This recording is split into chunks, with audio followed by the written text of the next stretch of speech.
Hello, this is a guy who likes fanfiction and is too lazy to read, so here is let's start this from the beginning in audio form. Check the description for the links to the author. Chapter 71, Grand Assembly, Foreigner's Eye. Let's start this from the beginning. Grand Assembly. Part 1. Foreigners' Eye. You have certainly trained them well, Itachi nii. His lips tucked upwards at the compliment, but considering the state his three students were in at the moment, he decided to suppress a chuckle. There was really no need to hurt their pride any further. Thank you, he said, but that would sound much more convincing if you hadn't beaten them quite so thoroughly. Unlike him, Haku did not bother to hide her amusement but giggled unabashedly. It's you who gave them a handicap, remember? Without it, and if they hadn't already been exhausted by the time I arrived, I'm sure they would have done much better. That might be true, Itachi inwardly admitted to himself. However, regardless of the circumstances and no matter how sincere you are, such words could easily be understood as condescending, considering they can't even get up while you don't have as much as a speck of dust on your clothes.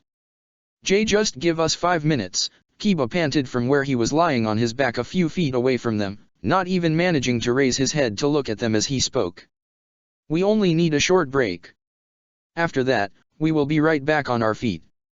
Hinata and Shino, lying to Kiba's right and left respectively, heaved out a groan that could maybe have been an agreement. It could have just as well been groans of despair, though. Well, they certainly have spirit. Itachi shot Haku a dry look that she ignored without batting an eye. With a serene smile on her face and her hands hidden under the long sleeves of her robes folded before her, she looked like a paragon of innocence. If one didn't know her, it would be easy to fall into the misguided belief that she had no mean bone in her body. He knew better, of course. While she certainly wasn't evil or anything like that, she enjoyed teasing people much more than anyone unfamiliar with her would believe. It was a shame that Sasuke wasn't here, as he knew that better than anyone. His brother might have overcome the little crush he had on her when he was younger, but she certainly made sure to always remind him of just how cute he had been back then. It seems your own training is progressing smoothly, too. While she had been holding back, the way in which she used her Kekkei Genkai had clearly improved by leaps and bounds since the last time he had seen her fight. Sure, the handicap he had given his student forbade them from using anything but taijutsu, so the number of ways they could counter Haku had been severely limited, but the increase in her skills would still be hard to miss by the way she trotted them without much trouble. Frankly, the fact that she was still only a genin was almost impossible to believe.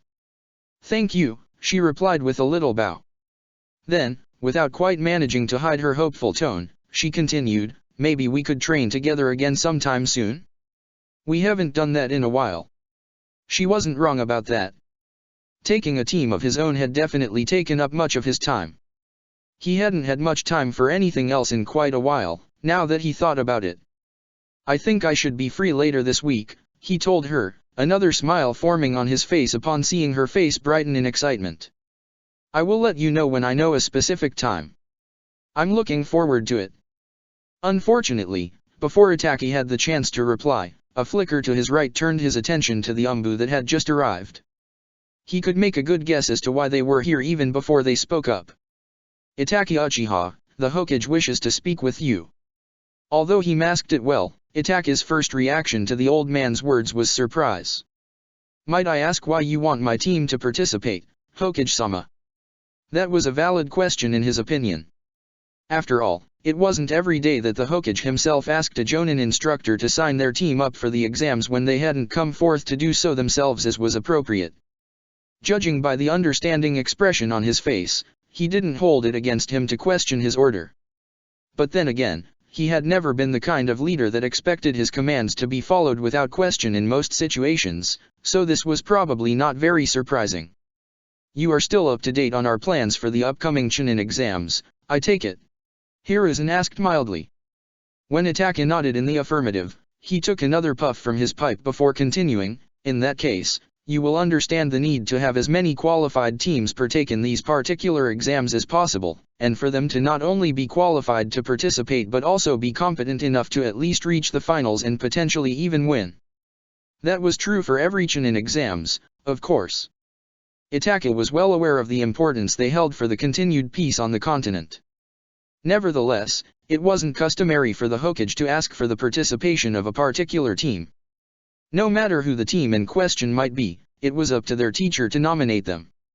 It was them who knew best about their students' skills and abilities, after all, so if they didn't think their team was ready, there was usually a very good reason for that. Itachi didn't think that the Sandaime would ask for this without reason, though, and he could read between the lines, so he realized what the other man was implying. I find it hard to believe that Konoha is so severely lacking in talented youths that we have to resort to the most recent batch of graduates. The Sandaime let out a tired sigh. We're not exactly lacking them, no. Unfortunately, however, the ones that have been judged capable enough for our purposes overwhelmingly belong to our latest graduates. Not the least because they all had the opportunity to receive additional training from a young age, I'm sure. Most of our other promising youth is just a little too old to participate. That made a bit more sense. His brother's generation did have a surprising number of talented individuals who benefited from their upbringing. That being said, talent and training are not everything. No matter how talented one is or how much training one went through, nothing can replace experience. It was probably a bit hypocritical for him to say that considering he himself was one of the few exceptions to that rule, but that didn't make it any less true. Do you think your team doesn't have enough experience to participate in the Chunin exams, then? If these exams were regular ones, I wouldn't argue that they're ready. I might even have signed them up myself. These exams are different, however, as you very well know. While he couldn't say for sure whether Hinata, Shino, and Kiba had competed in the previous timeline or if they had even been on the same team together in the first place, Itachi knew for a fact that Team 7 had. The gossip and excitement from the people at the time looking forward to seeing the last Uchiha in Konoha compete had been impossible to miss, and neither had their amazement at the fact that Naruto somehow managed to beat Hinata's cousin, who was hailed as a once-in-a-lifetime prodigy. Itachi had had the chance to test both his brother's and Naruto's strength not long after the exams during his Enki-same's visit to the village. Therefore, he could confidentially say that both of them were much better trained and prepared in this timeline than in the previous one. Judging by the fact that they had performed well even with their comparatively lesser combat capacities, Itachi could conclude that the exams in the previous timeline had been easier than what was to be expected from the upcoming ones. Consequently, even though he wouldn't have hesitated to sign his team up if these Chunin exams were like any other, he hadn't come forth to do so until now. Be it as it may, the Sandaime said, the problem remains that we simply don't have enough suitably talented, older genin that could participate. Most of them are simply not at a level comparable to the competition that will likely await them this time. There have been a few potential candidates until recently, but even the youngest of them is already 17, and every single one also managed to gain at least some recognition from the public. Holding up their promotion any longer would have been too suspicious. He gave him a meaningful look. I'm sure I won't have to remind you why we can't give anyone the chance to accuse us of foul play at this particular time. He didn't, but that didn't mean Itachi was suddenly on board with the idea. Only the most talented of genin were ever sent to the Chunin exams, considering their very purpose was to showcase the next generation's strength to the rest of the world. Sending weak or even just average genin simply wouldn't make any sense. If anything, it would give the impression that the village was weak and consequently an easy target. However, that didn't mean the various villages could send just anyone strong enough either. The average age for participants was somewhere around 14 to 15, and sending someone noticeably older might be seen as either another sign of weakness and desperation because it looked as if the village didn't have anyone younger they could send, or as an attempt to manipulate the results in their favor by sending more experienced genin to get an advantage over their competition. As Itachi's own Chunin exams had shown, nations didn't take kindly to other villages trying to blatantly gain an unfair advantage like that. The Tsuchikage's failed plot to have only genin from his own village participate in the finals back then, for example, had resulted in, among other things, much fewer missions and increased distrust from potential trade partners for months. Can I assume you asked Kakashi and Asuma-san to let their teams join as well? I did indeed, yes. And Gai-san likely volunteered his team without further urging. That is also correct. That, at least, wasn't surprising. Not only were all of Guy's students talented in one way or another, but they had also undergone very thorough training and had a bit over a year to gain actual field experience. And I suppose it's not just the fact that there are so few suitable genin of the right age that plays a big part in this decision, but also that if these teams take part in the exams, 12 of the participating genin, 5 of whom are clan heirs and 2 of whom are their clan's spare, graduated no more than a year ago. All he got in return was a small smile that was in equal measure sardonic and amused. That was more than enough of an answer in and of itself, however. Just as having older genin participate would likely result in a negative response from the other nations, having particular young genin participate and succeed was a very effective way to demonstrate the strength of the new generation. That was clearly at least one reason why the Hokage had opted to take the unusual step of approaching Jonin instructors who had not entered their teams of their own accord yet to make them do so. Part of Itachi wanted to ask if Kakashi and Asuma had agreed to volunteer their teams, or more importantly, what the Hokage's response had been in case they hadn't agreed. In Itachi's opinion, it was very likely that neither had been too keen on letting their teams participate this year. Not when they knew what was likely to happen. Neither was the type to risk their students' lives needlessly, after all. Itachi kept his mouth shut, though. For all that the Sandaime generally didn't mind answering questions and explaining his decisions, and for all that Itachi's own plotting with the man over the years as a result of his rebirth had resulted in a much more open and trusting relationship between him and his village's leader than what was considered normal, he thought asking whether he would order him to let his team participate if he didn't agree would probably cross the line of what was and what wasn't appropriate. He gave a small bow. In that case, I will inform my team about their participation first thing tomorrow, then. Oh, I see someone is in a bad mood. It spoke volumes about how deep in thoughts Itachi had been that he hadn't noticed Shisui's presence until he fell into step beside him. Good afternoon to you as well, he replied dryly, careful to keep his voice perfectly neutral. Shisui merely rolled his eyes. Yeah. Good afternoon and all that. So, what's up? Don't you want to tell me what got you all worked up? I'm afraid I don't know what you're talking about. Sure, and I'm the Hokage, Shisui snorted. Then, he continued more seriously, I have known you for most of your life, Itachi, and the only times you actually put so much effort into looking carefree is when you're bothered by something. So, seriously, what's the problem? Usually, Itachi found it charming when people close to him could read his mood even when he tried to hide it. It was occasionally somewhat bothersome, yes, but charming nonetheless. Now, however, there was little joy to be found in it. In fact, he actually felt a slight tinge of irritation flaring through his chest, but he quickly managed to quell it. There was no use in taking his annoyance at the situation out on Shisui just because he happened to be a convenient target. Before he had the chance to reply, Shisui nonchalantly continued, well, if I had to take a guess, does this have anything to do with the upcoming Chunin exams? That immediately got his full attention. You knew. Just an educated guess, Shisui said with a wide grin before turning more serious again. I have been pretty involved in the preparations, you know. I suspected for a while now that Sandaime-sama might approach you if you didn't nominate your team on your own. Now that he had mentioned it, it made sense. Itachi, being a Jonin instructor, obviously didn't have a whole lot to do with the preparations, and what he heard from his friends, family, and mere acquaintances who were involved was usually limited to complaints about too much paperwork and too much overtime. The only part he had in the planning process involved something that would happen during the exams but not actually have anything to do with them. Of course he wouldn't know something as inconsequent for his job as the number of talented genin teams while Shisui, who was involved much more than him, would. In that case, however, I would have appreciated a heads up. Nah, you know everything about this year's exams is very hush-hush.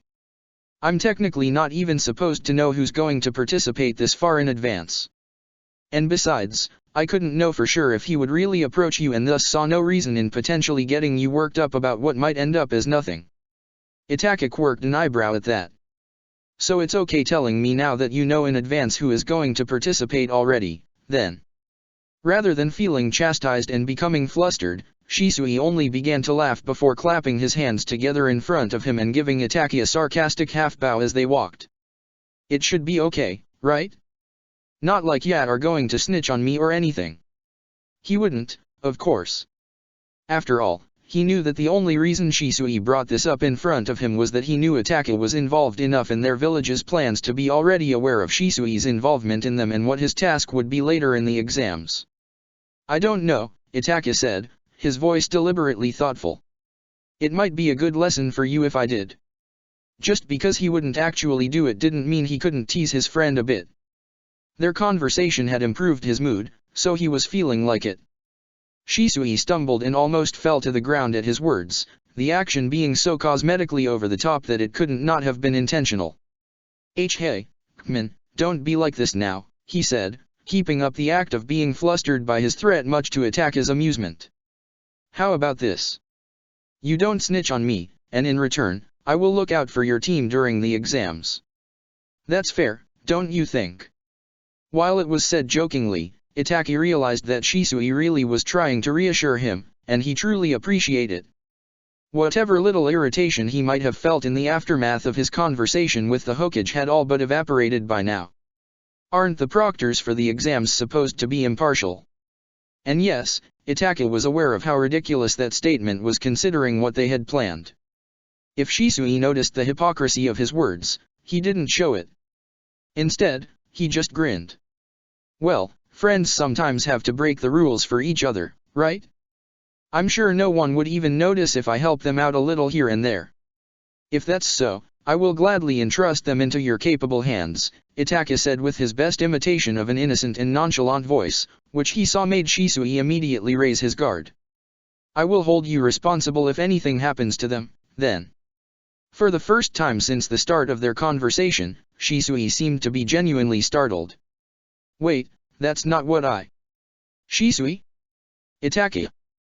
Unfortunately for his friend, he couldn't even begin to defend himself and clear up the misunderstanding before a new voice called out to them. Turning around, they came face to face with a surprised-looking Izumi. I thought we were supposed to meet in the square in front of the tea house, she asked directed at Shisui. The boy in question chuckled as he stepped forward to greet his girlfriend. Ah, I was just on my way there, actually. In fact, aren't you a bit early? I thought your shift wouldn't end for at least another quarter of an hour. The team on duty after me arrived early, so I could take my break a bit earlier than planned, she said, accepting the quick peck on the lips with a smile before turning to Itachi. I suppose you just accidentally ran into each other. Apparently, Itachi agreed with a smile, although I wasn't aware Shisui had any specific destination in mind. I assumed he only approached me to bother me. Hey, his friend exclaimed at that, fake irritation clear in his voice. What do you think I am? A pest. Itachi and Izumi both ignored him with the composure of people used to dealing with his antics. Ah, yes, that makes sense, Izumi said, much to her boyfriend's incredulity. Itachi nodded. It wouldn't be the first time either. Nice to see what you guys think of me, Shisui muttered, but the quirk of his lips was impossible to miss. Anyway, Izumi continued after giving Shisui a placatory pat on the back, Shisui and I plan to eat lunch together. Want to join us? He thought about the offer for a moment before shaking his head. I left my team alone with Haku, so I should see if they're alright. Then, after another moment of consideration, he added, it's about time for them to take a break, too, so I should make sure they take it easy and have a bite themselves. Haku was as gentle a person as they got, but she had a habit of pushing her opponents a bit too far during training. Naruto and Sasuke had made that unfortunate realization several times in the past. It came from a place of good intention as all she wanted was to make sure the people she trained with learned as much as possible, yes, but that didn't mean Itachi wanted to have cut today's session short because his students were unable to continue. Why don't you collect the 4 of them and bring them with you? Shisui asked, his earlier exasperation apparently already forgotten. We haven't met your team yet, you know, and it has been a while since I saw Haku. We can all eat lunch together. Izumi nodded resolutely before giving him a bright smile. Right. I wanted to meet them for a while now, too. This is the perfect opportunity. That actually isn't a bad idea, Itachi thought. It might even be beneficial for them to get to know each other. Shisui in particular, now that they have to participate in the exams. Sounds good to me, he said, smiling when he saw their enthusiastic faces. "Great!" Izumi exclaimed. "We were planning to go to the usual place, so you shouldn't have any problems finding us. Let's meet there in, shall we say, 15 minutes. "That's fine," he agreed. "That's more than enough time to collect them and get there."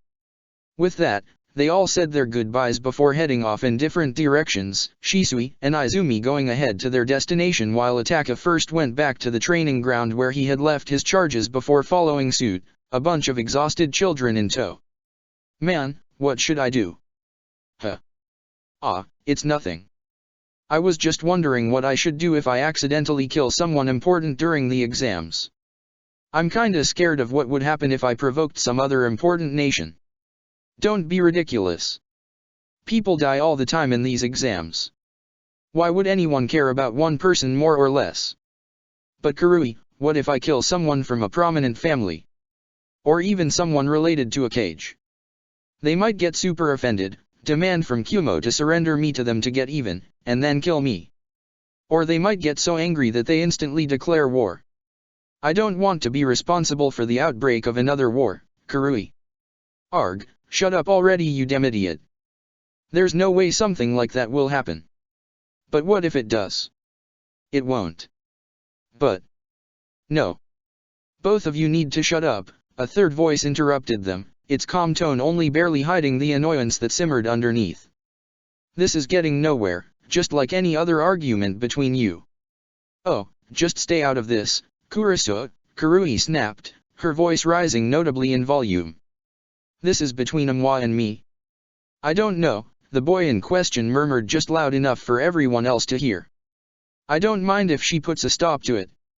If we continue, you will only get angry and attack me again, and then I might get hurt and be unable to participate in the exams, which then means..." "Stop being always so pessimistic, damn it." "I'm not." "You are. Both of you, this is..." Deciding that enough was enough, the final member of their group of 4 joined the conversation at last. "That's enough, girls." All 3 of them snapped their mouths shut as one, and while Amwa mumbled something under his breath about him being a guy, that too lasted only a second or two before a pointed look in his direction made him keep silent as well. "We have almost reached Konoha," she continued when she was sure the full attention of her 3 students was on her, "and although I hope you have noticed it yourselves by now, we have been watched for a while already. Normally I don't mind you arguing as long as it doesn't interfere with our missions, but right now, it's not befitting your position. Do not forget that you are to act as representatives of our village for the duration of the Chunin exams. Behave accordingly." "Yes, sensei." She kept her eyes on them for a few more seconds, approvingly noting that they all stood a bit straighter and appeared more attentive now. "They clearly haven't noticed our watchdogs, though," she mused as she observed them trying to find their silent observers. Oh, they were trying to be subtle about it, but she had been training them for long enough to recognize the signs of what they were doing. "Well, it's no big deal. Whoever Konoha sent to watch us are definitely very talented. I suppose I can't blame the 3 for not noticing them. Hell, even she found it hard to keep track of them. She knew that there were at least 4 of them, but until half an hour ago, she had thought there were only 3, so there might be even more she wasn't aware of. It seems they're taking their security even more seriously than in previous years, huh? But then again, considering what the Raikage had told her, that was probably not very surprising. Frankly speaking, she didn't care much about any of that. All that plotting, backdoor diplomacy, and politics in general were of little interest to her. Because of that, she had almost decided not to volunteer her team to be one of the 2 Kumo sent to this year's exams at all. It simply sounded like too much trouble. She wouldn't be able to object to a direct order, of course, so if she had been told that she had to go, she wouldn't have had a choice, but as things stood, some other suitable teams had also been in discussion. Therefore, she didn't have to go. However, a certain memory from 10 years ago had ultimately changed her mind and convinced her that paying a visit to Konoha might not be such a bad idea after all. I wonder how much he has grown since then. With this thought in mind, Yujito smiled. Chapter 72, Grand Assembly, Foreigners 2. Let's start this from the beginning. Grand Assembly. Part 1. Foreigners. 2. Damn, I'm glad our shift is almost over. This job is so boring. Izumi resisted the urge to roll her eyes at her teammate's drawn-out complaint. It wasn't that she disagreed with him, mind you, guard duty was unbelievably dull. Staying still for long periods of time had never been her greatest strength, and it was even worse in situations like this when there wasn't much to distract herself with. Your whining doesn't make this any easier, her second teammate, a Hyuga named Kishin, said, but his voice didn't have any bite. The less you think about how ridiculously, painfully, mind-numbingly slow the time passes, the faster it goes by. Izumi snorted. Hard to do that if you two are always talking about it. Both men chuckled at that. Most notably, neither of them denied her words. It would be nice if at least something interesting happened once in a while, she continued exasperatedly. I mean, I don't even want something extreme like enemy shinobi trying to breach the walls, but can't one of these merchants at least try to smuggle some forbidden wares in or something? Her comrades in this hell of boredom didn't bother to respond with anything other than an agreeing grunt. It wasn't as if any of them would intervene if a merchant were to indeed try something like that, but it would at least give them a much-needed change of pace. It would also be more interesting than watching the endless, never-changing stream of guests moving into the village without any notable occurrence. Their mission was easy. Ensure that no shinobi illegally entered the village in secret. There were always patrols all over the village, on Konoha's walls, and in the forest outside the village's walls who did everything in their power to do just that already, of course, but due to the increase of travel inside their borders, and with all the guests that came to Konoha to enjoy the finals of the Chunin exams and all the festivals that would happen in the weeks before and after the finals, security had been drastically increased. One consequence of that was that in addition to the regular shinobi on guard duty who checked every new arrival, one special team would hide unseen in the background and double-check everything. Special because this team had always to consist of one Uchiha, one Hyuga, and one sensor type. That was obviously not an easy feat as the increased security meant that members of these three groups in particular were in increased demand pretty much everywhere. Finding one that was free and not already involved in another assignment was all but impossible. So, what was logically the solution to somehow make it work anyway? Overtime, oh so much overtime. That being said, no matter how annoyed everyone unlucky enough to be picked for this task was at their assignment, everyone took it seriously. They were very much aware of the importance of their work, after all. The fact that neither she nor either of her two teammates had looked away from the entrance even once during their shift, not even when they were complaining about their bad luck, was proof of that. Without break, most of their attention was directed at the steady stream of people below the roof they were perched on, senses outstretched and Sharingan and Byakugan activated. Serious or not, however, the situation was still dreadfully dull. At least my shift is almost over. Heh, I told you Kakashi-sensei would decide we are ready and nominate us. You better never doubt me again from now on. I still can't believe that he did this, Sakura muttered, barely managing to muster the energy to throw Naruto an annoyed look before her face morphed back into a confused frown. Isn't it really unusual for a genin team to participate this early in their career? Naruto laughed, his chest puffed out and his head held high. So what?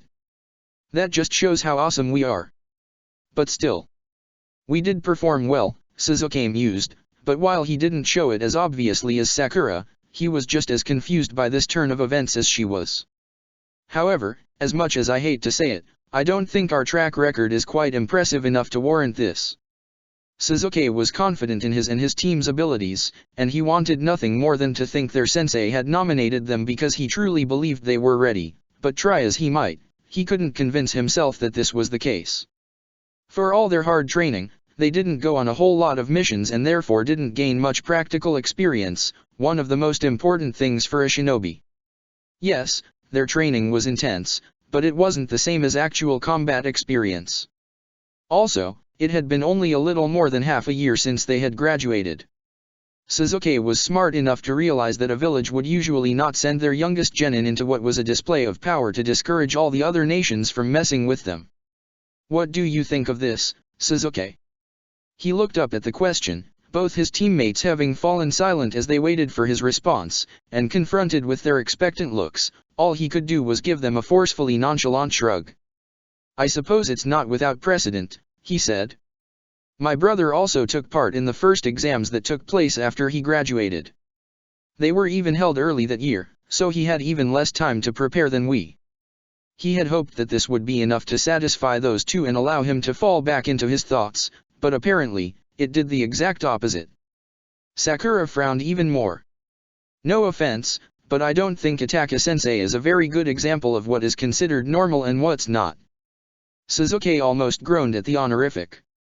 Itaka was a Jonin instructor, so it wasn't as if it was inappropriate, but it was just plain weird to hear anyone address him like that. Yeah, Naruto agreed, his demeanor a bit more serious than earlier. Actually, now that I think about it, it's maybe a little bit strange that we're basically in the same boat as he was. Stuff like this doesn't happen a lot, right? Sakura nodded enthusiastically, clearly happy to have Naruto agree with her for once. Exactly. There is obviously something else going on in. They never got to hear what she was about to say. One moment she was speaking as they casually walked down the street, and the next, she stopped in mid-sentence as her muscles tensed and she instinctively fell into a ready stance. Neither Naruto nor Sasuke knew what had prompted this reaction, but they didn't bother with doing something unnecessary like questioning her or demanding to know what was going on. Instead, they immediately fall into stances of their own in a way that covered all their backs. Between the three of them, Sakura was the most talented in sensing others.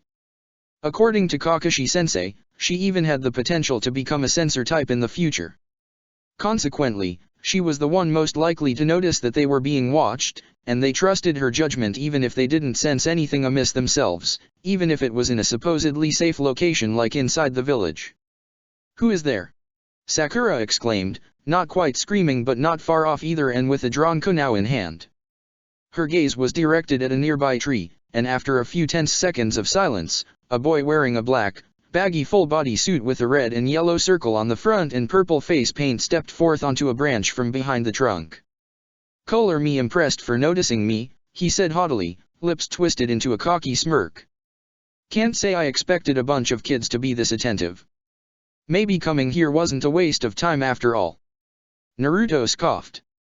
"Pa, does it make you feel good to call us kids when you can't be much older than us? Pretty embarrassing if you ask me." The boy's lips twitched, but although Sasuke could see the displeasure in his eyes, he managed to control himself and keep the facade up. He then opened his mouth, probably for a cutting remark of his own, but Sakura beat him to it. "You're from Tsunagakure," she stated, and now that she mentioned it, Sasuke finally noticed the forehead protector as well. "Are you here for the Chunin exams?" "Oh, how clever of you," he sneered before dropping down from his branch to land a few meters in front of them. "You're the one who noticed me, too, so can I assume you're the brain of your little group?" Not like you would recognize intelligence if it hit you in the face, Sasuke thought. He didn't say it out loud, though. There was something more important to consider right now. Sasuke began to look around to check their surroundings without ever leaving the other boy completely out of his sight, noting that no one else was around while absently listening to the back and forth between him and Naruto. Try as he might, he couldn't spot a single nearby person. There weren't even any civilians around as far as he could see. "Where's the rest of your team?" he interrupted the ongoing conversation, ignoring the two annoyed pairs of eyes that focused on him in response. "You're not alone, are you? Your teammates must be somewhere around here, right?" If he was here for the Chunin exams, he obviously had to have two teammates, and considering Sasuke would never let either of his teammates run along by themselves if they were visiting another village, the boys' team had to be around here somewhere. The Sunanin smirked. "We split up, actually, but props for considering the possibility. Maybe Pinky over there isn't the only brain in your group after all." He then turned toward Naruto. "I guess that means you're the odd man out, eh?" Surprisingly, Naruto didn't get angry.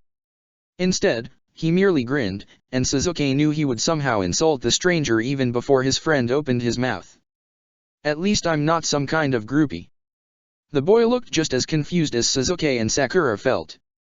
"Huh? What the hell are you talking about?" Naruto's grin grew even wider. "Ah, Kmin, you can't fool me. Sakura said you're here for the exams, but that isn't it, right? At least not really." Listen, brat, I have no idea what you're. No need to lie, buddy. The face paint, that loud mouth of yours that's all bark and no bite, and that thing on your back that's probably full of merchandise, you're here for the exams, but not to participate. You're here as part of the cheering squad.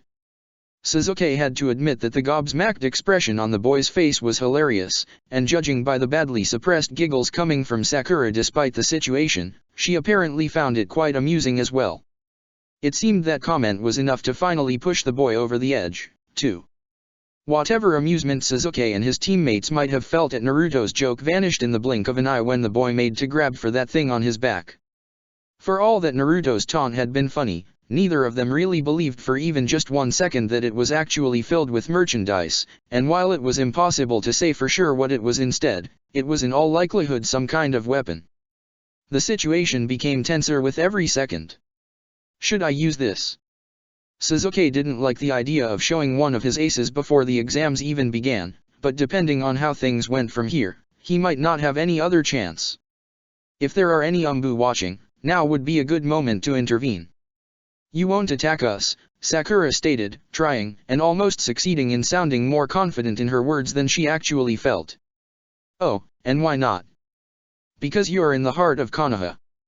You represent your village while you're here, and I doubt Suna would have sent you if you were stupid enough to cause trouble and start a fight like this. She isn't wrong, Sasuke thought, but all that doesn't matter if his anger overwrites his common sense. He should have better self-control than that considering he is indeed a representative of his village, but who can say for sure?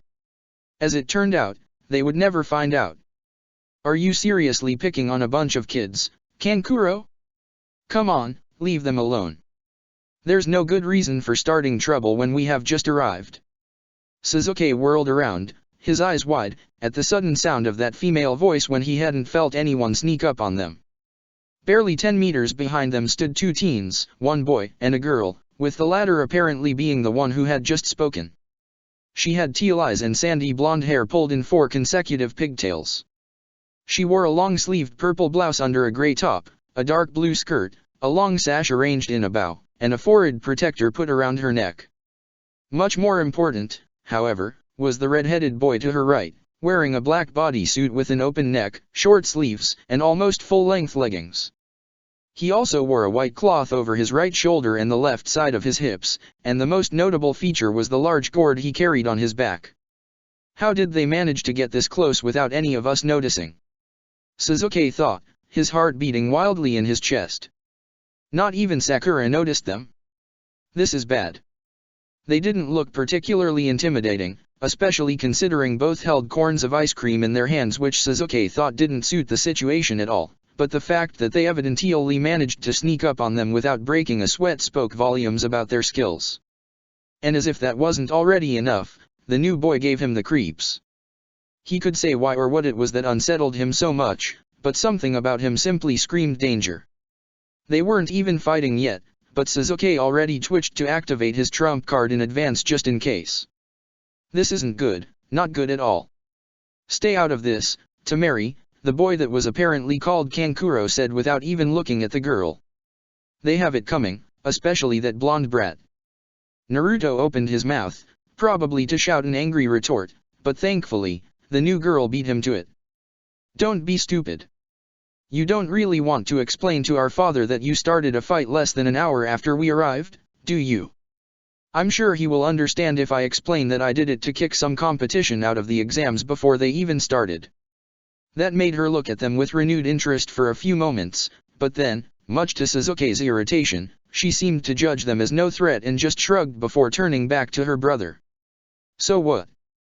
Don't tell me you're afraid of them. I'm not.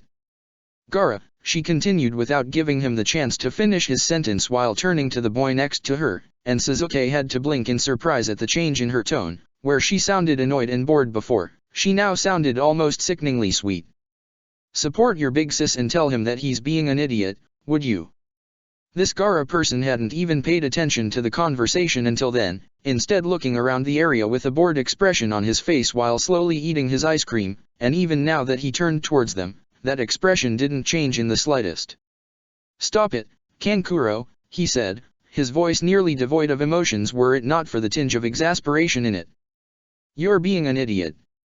Kankuro took a few steps toward his fellow Sunanins with an incredulous look on his face, and Sasuke got the feeling that the three had all but forgotten about him and his teammates by now. "Arg, why do you always listen to her? Don't you know that men have to stick together?" The other boy, Gaara, didn't react to that and instead simply turned around and began to walk away. "Come, we're leaving." "Hey, don't just walk away, damn it." Temari chuckled and stuck out her tongue at him before turning around as well and joining her brother. "Oh, man." Kankuro cursed, not paying Sasuke's team any attention whatsoever. Now, Sasuke wasn't exactly happy about that treatment, and he was very much tempted to forcefully stop them and demand something. He wasn't even sure what. All he knew was that he didn't like being dismissed like this and that he couldn't just let it be. He managed to control himself, however. These people were dangerous, especially the red-haired one, and this wasn't the right time or place to start a. "So you run away like this, then?" "It seems I was wrong, you're not a groupie, but a damn coward." "Naruto," hissed Sakura while Sasuke gave him a smack on the back of his head, but it was already too late. "A coward, eh?" Kankuro said with a glance over his shoulder without breaking his stride. "Believe whatever makes you happy, I guess. We will see what you are made of when the exams start." He then smirked before turning his head back forward and throwing some last parting words over his back with a careless wave of his hand. "Not that I'm expecting much considering you don't even know how special this year's Chunin exams are if the conversation I overheard earlier is anything to go by." The only reason Naruto didn't hurl himself after him or at least shouted some more insults was Sakura's warning hand on his shoulder, and usually, Sasuke would be right there with her, but he was otherwise occupied right now. More precisely, those parting words had confirmed something that he could previously only theorize about. So there really is something different about the exams this year. Does that have anything to do with why we have been chosen to participate even though we have been genin for barely half a year? Oh man, I knew I shouldn't have split from the group. How am I supposed to find our residence like this? Haku didn't make a habit out of eavesdropping on other people while walking through the streets, but the pitiful whine was impossible to miss. It sounded as if the speaker was just about to start crying. That sort of thing happened from time to time, of course, and the people in question were usually children who were more often than not cheered up easily enough by simply being led to their parents. This time was different, however, as the voice very clearly belonged to a teenager. Finding the person it belonged to wasn't hard. There, only a stone's throw away from here, stood a blue-haired boy wearing square, black-rimmed glasses connected to ear protectors, a blue pinstriped shirt, and camouflage-patterned pants. Even more notable, however, were the unnaturally sharp teeth and the oversized sword strapped to his back. Haku would have recognized him, or at least where he came from, even without seeing the forehead protector attached to the front of the holster he used to carry his sword. So he's one of the genin from Kirigakure, huh? Sometimes, on rare occasions, Haku found herself wondering what her life would have been like if Itaki and Anko hadn't taken her with them all these years ago. It never went so far as that one could call it homesickness, and as far as she was concerned, Konoha was the only home she needed, but she couldn't help but be at least a bit curious. Consequently, she did read up all available information about her birth country she could get her hands on. She was subtle about it, of course. There was no reason to make anyone distrust her, after all. Having people potentially suspect she might consider going rogue and rejoining Kirigakure was the last thing she needed. Without actually thinking about her next move, she crossed the distance between them with a handful of quick steps. "Excuse me? I couldn't help but notice that you appear a bit lost. Are you looking for somewhere in particular? I wouldn't mind pointing you in the right direction." He blinked up at her, surprise evident on his face. A second later, he flushed beet red. Not necessarily an uncommon reaction from boys she was talking to, mind you, but in this case, Haku thought it might be more out of embarrassment over being caught in an uncomfortable situation than anything else. Oh, yes, that would be amazing. You see, well, I got kind of lost from my group and up to that point, things went about as one might expect. Unfortunately, The situation made a turn for the worse when his voice slowly became more silent as he spoke until he fell silent altogether, a confused frown on his face. Then, "Oh, I know you. You're Hakuyuki, aren't you?" Although Haku's smile remained unchanged and she made sure that her body language didn't give anything away, that comment made her immediately much more alert. "Why does he know who I am?" she thought, effectively suppressing her instinctive panic in order to think things through rationally. It would be one thing if he were some higher up, but he's only a genin. Why would he be informed about me? Suddenly, she couldn't help but wonder if she shouldn't be more alert of Kirigakure. She had always assumed that Konoha had made a deal with the other village to keep her, a carrier of a Kekii Genkai native from the land of water, here without starting some kind of political incident, and if that wasn't the case, that Kiri didn't even know she existed. Unlikely, considering she didn't hide her abilities on missions, but not entirely impossible as the land of water should be far too occupied with domestic issues to pay much attention to the rest of the world. Even with the civil war being over for some years now, there was surely a lot to be done yet to get things back in order. I need to talk with Itaki Nii about this later, she decided. Maybe with his parents, too. They definitely know more than I do. I am, she replied kindly with only the barest minimum of delay. And may I assume that you're one of Kirigakure's famed swordsmen of the mist? I heard a few years ago that they gained a new member, you, I presume, but I'm afraid I forgot your name. He blinked, apparently surprised he got recognized as well, before impossibly blushing even harder and falling into a rigid bow. I guess the sword is hard to overlook, eh? My name is Kojuro, nice to meet you. Haku made the deliberate effort to make her smile look a bit warmer while taking half a step closer to him, spotting his immediate embarrassment at her sudden proximity with satisfaction. Good. He's more likely to let something slip when he's like this. Indeed, she said with a soft giggle as if he had said something funny. I'm sure you have caught the attention of everyone around here. What? Really? If it weren't for the fact that she was still deeply troubled by him recognizing her, she might have found his apparent discomfort at the idea of being the center of attention adorable. Really, she confirmed teasingly. Then, I wonder what gave me away, though. That seemed to confuse him. Huh. You recognized me as well, remember, she asked while talking another half step towards him, making him swallow nervously.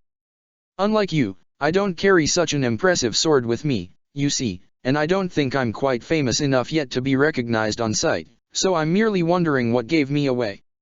It was only then that he apparently realized that he shouldn't have been able to recognize her in the first place. Oh, well, that's because, it's really just, you know. Another step brought her close enough that she could feel his breath on her face. More importantly, however, he should be able to feel her breath on his face as well. Yes. That is because. Unfortunately, mere seconds before she assumed he would break and admit everything he knew, he was suddenly pulled backwards and away from her. What exactly do you think you're doing, Kojuro? Haku would have recognized the new arrival even if she hadn't spent the last few years reading up on everything about Kiri she could find, and Kojuro's next words confirmed her suspicion. Zabuza-sensei. You're here. Well, you really don't have to sound so relieved about that, Haku thought, but that was only a secondary concern. She was much more concerned with putting even more focus into making sure her warm and innocent smile was watertight and didn't give anything away as the famous Kirinin watched her with narrowed eyes and undisguised suspicion. I am, Zabuza said, finally turning away from her to look at Kojuro after what might very well have been the longest 3 seconds of her life. Much more important, however, is why you are here and not at our residency with the rest of your team. Whatever relief the boy had felt at the sight of his sensei visibly evaporated in an instant. Sorry, he murmured. Well, kinda got lost. Haku used that opportunity to make her escape. Well, it seems you don't need my help after all, she addressed the boy, resolutely ignoring the man with an even larger sword on his back whose eyes were once again focused solely on her. It was nice meeting you, Kojuro-kun. I hope I will see you around. She didn't wait for his reply before turning around and walking away, and it took all she had to keep her face pointed forward and not start running with the burning sensation of Zabuza's eyes on her back. She didn't even hear Kojuro's started farewells. I really need to talk with Itaki Nii about this. After wasting hours of her day on guard duty, Izumi looked forward to spending some time with Shisui. If there was one good thing about all the extra work that came up in preparations for the Chunin exams, it was that Shisui went on much fewer missions outside the village. They were still both very busy, of course, but even with all the overtime they had to do, they had much more opportunities to meet now than when he was gone on weeks-long Umbu missions all the time. It almost made all these painfully dull guard assignments worth it. With that in mind, she really didn't appreciate anything that stopped her from going to meet her boyfriend after a hard day at work. Get out of the way already. Where else do you think are we supposed to sleep? Geez, do I look like I care? That's not my problem. You can sleep in some back alley for all I care as long as you're not under the same roof as me. Who the hell do you even think you are? If you don't step aside, we will. You will what? Attack me. Izumi could hear a dismissive snicker. Feel free to try your luck, but don't expect any mercy if you do. You. Izumi was technically no longer on duty, but as no one else nearby seemed capable or willing to intervene in what was an argument between a group of foreigners, she had no other choice. All right, that's enough, she said with a loud voice that held the authority she had grown accustomed to in the months since she joined the KMPF. With just enough bite to catch everyone's attention while still not being aggressive enough to result in a fight or flight reaction. What seems to be the problem here? She already heard enough to know the answer to that, of course, but it was always a good question to start with, if only to get rid of misunderstandings. Lots of problems could be solved by simply making sure everyone was on the same page. In this case, there were two groups. One consisting of 3 shinobi from Takigakure standing outside a building Izumi recognized as an inn, and another consisting of 2 shinobi from Iwagakure, one of which was standing in the entrance to stop the first group from entering. Funny, she mused. I thought Taki and Iwa were allies. Are there troubles in paradise, I wonder? And who do you think you are, one of the Takinin scoffed, apparently not even bothering to give her a close look before dismissing her. That was nothing she couldn't deal with, though. I'm Izumi Uchiha from the police force, she said while pointing at the KMPF symbol on her flak jacket, her voice a few degrees colder than before, and I have the authorization to take all of you into custody if you don't behave. Shinobi, even if they're only genin, they were clearly here for the Chunin exams, so guessing their rank wasn't hard, can't be allowed to run wild. I'm sure you understand. That fortunately shut them up. She didn't want this to escalate for real, so she was glad that seemed to be enough to make them behave. If she actually did take them into custody, that would only result in problems and annoyances down the line, and that was best avoided. Not the least because she would be one of the people who would have to deal with it. Unfortunately, the Iwanin standing in the inn's entrance appeared to be a bit more stubborn. The police force, the girl said. That's just perfect. Please get rid of these eyesores for me, would you? I can impossibly share an inn with such people. Is this really what this is all about? Izumi thought exasperatedly, although she didn't let it show on her face. Man, why do I have to deal with this? All I want is to eat lunch with Shisui, damn it. She could hear from the girl's voice that she was clearly used to getting what she wants, and even now, she seemed absolutely convinced that things would work out as she wanted them to. Considering Izumi recognized who she was, that attitude was probably not much of a surprise, though. You're the granddaughter of the Tsuchikage, Kuratsuke, aren't you? The girl smirked, apparently feeling vindicated at being recognized. Exactly, so. In that case, I would like to ask you not to embarrass both your village and your grandfather, Izumi continued, interrupting Kuratsuka before she could finish her sentence. A lot of work went into the planning of which guests get put into which residency, and every decision has been coordinated and agreed upon with the respective village's leadership. I assume you understand what that means. Judging by the lack of reply and the grimace on her face, she did, but Izumi explained it anyway.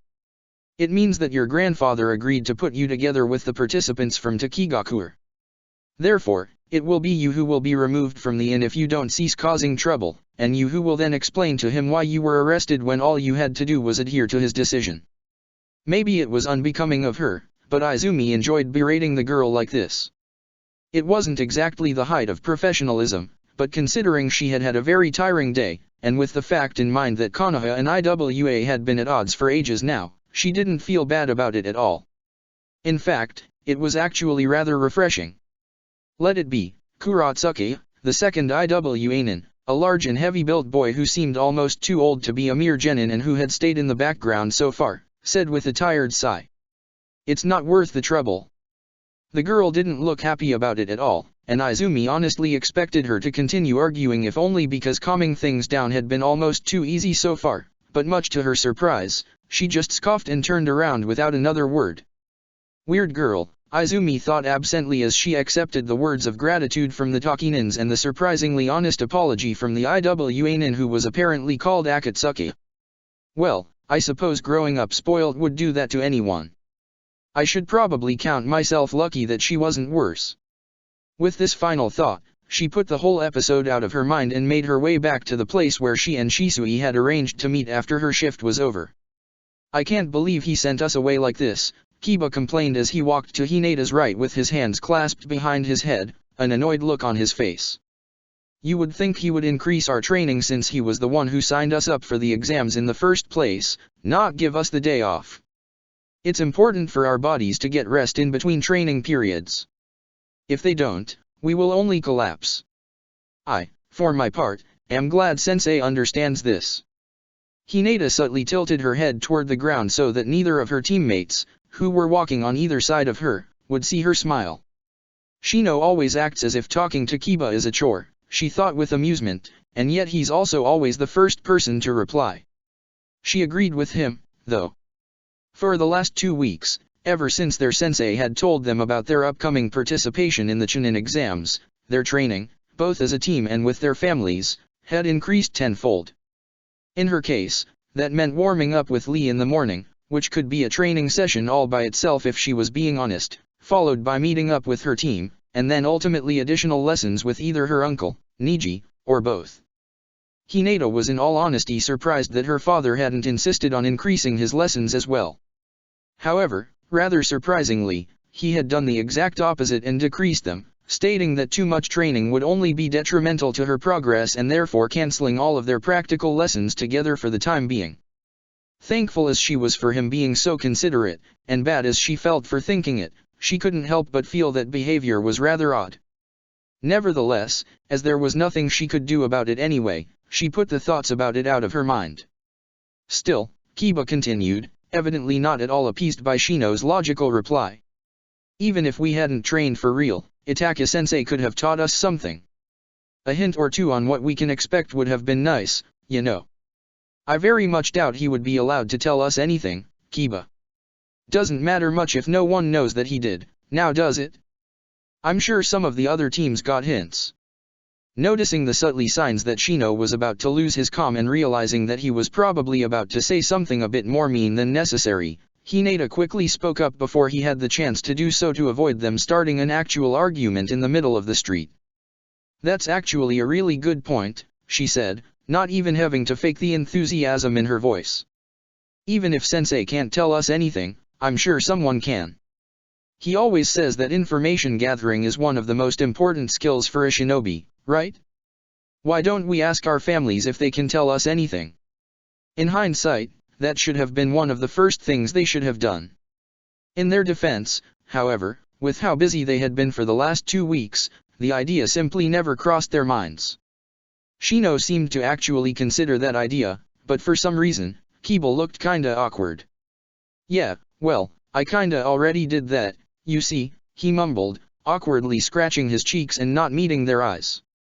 My mum just laughed into my face and said something about how she wasn't allowed to. For a few seconds, she and Shino just looked at him, totally dumbfounded. Then, are you an idiot? Usually, Hinata would immediately chide Shino for insulting their teammate regardless of whether there was any real heat behind it or not, but this time, she couldn't bring herself to do it. Kiba bristled. Hey. Who are you calling an idiot? Who? Shino asked rhetorically. You, of course. You. You wanted to ask Hataka-sensei to tell us something about the exams even though your mother already told you that there are rules in places that forbid telling Genin anything about them. Logically, that means you're an idiot. The two of them glared at each other, and while their little argument hadn't crossed the line between playful and real quite yet, it wouldn't take much more to push them over the edge. One wrong comment from either of them would be more than enough. It was this that made Hinata come back to her senses. However, before she could intervene to make them calm down again, a new voice spoke up. Hey, did you just say Hataka-sensei? The three of them turned around as one and came face to face with a dark-skinned girl who looked a bit older than them with long spiky red hair and amber eyes, wearing a long, short-sleeved dress with frilly edges, fishnet stockings, and thigh-high boots with white solace. Most notably, however, was the flak jacket and forehead protector she wore like a bandana which identified her as a kunoichi from Kyumegakuer. Hinata hadn't heard about the incident in which a Kumonin might or might not have tried, and failed, to sneak into her clan's compound to kidnap her until shortly before her graduation, and as nothing had actually happened to her that night, she obviously didn't have any bad memories either. However, the idea of what could have happened had made her pay close attention to not accidentally cross paths with any guests from Kyumegakuer ever since she had heard they had arrived. Apparently, she hadn't been careful enough. That being said, she wasn't afraid now that it had happened. Rather, she had to forcefully suppress the frankly misplaced instinct to fall into a fighting stance. Hinata was reasonably sure that the other girl hadn't noticed her reaction, and if she did, most likely just thought of it as her being startled, but Shino and Kiba definitely did.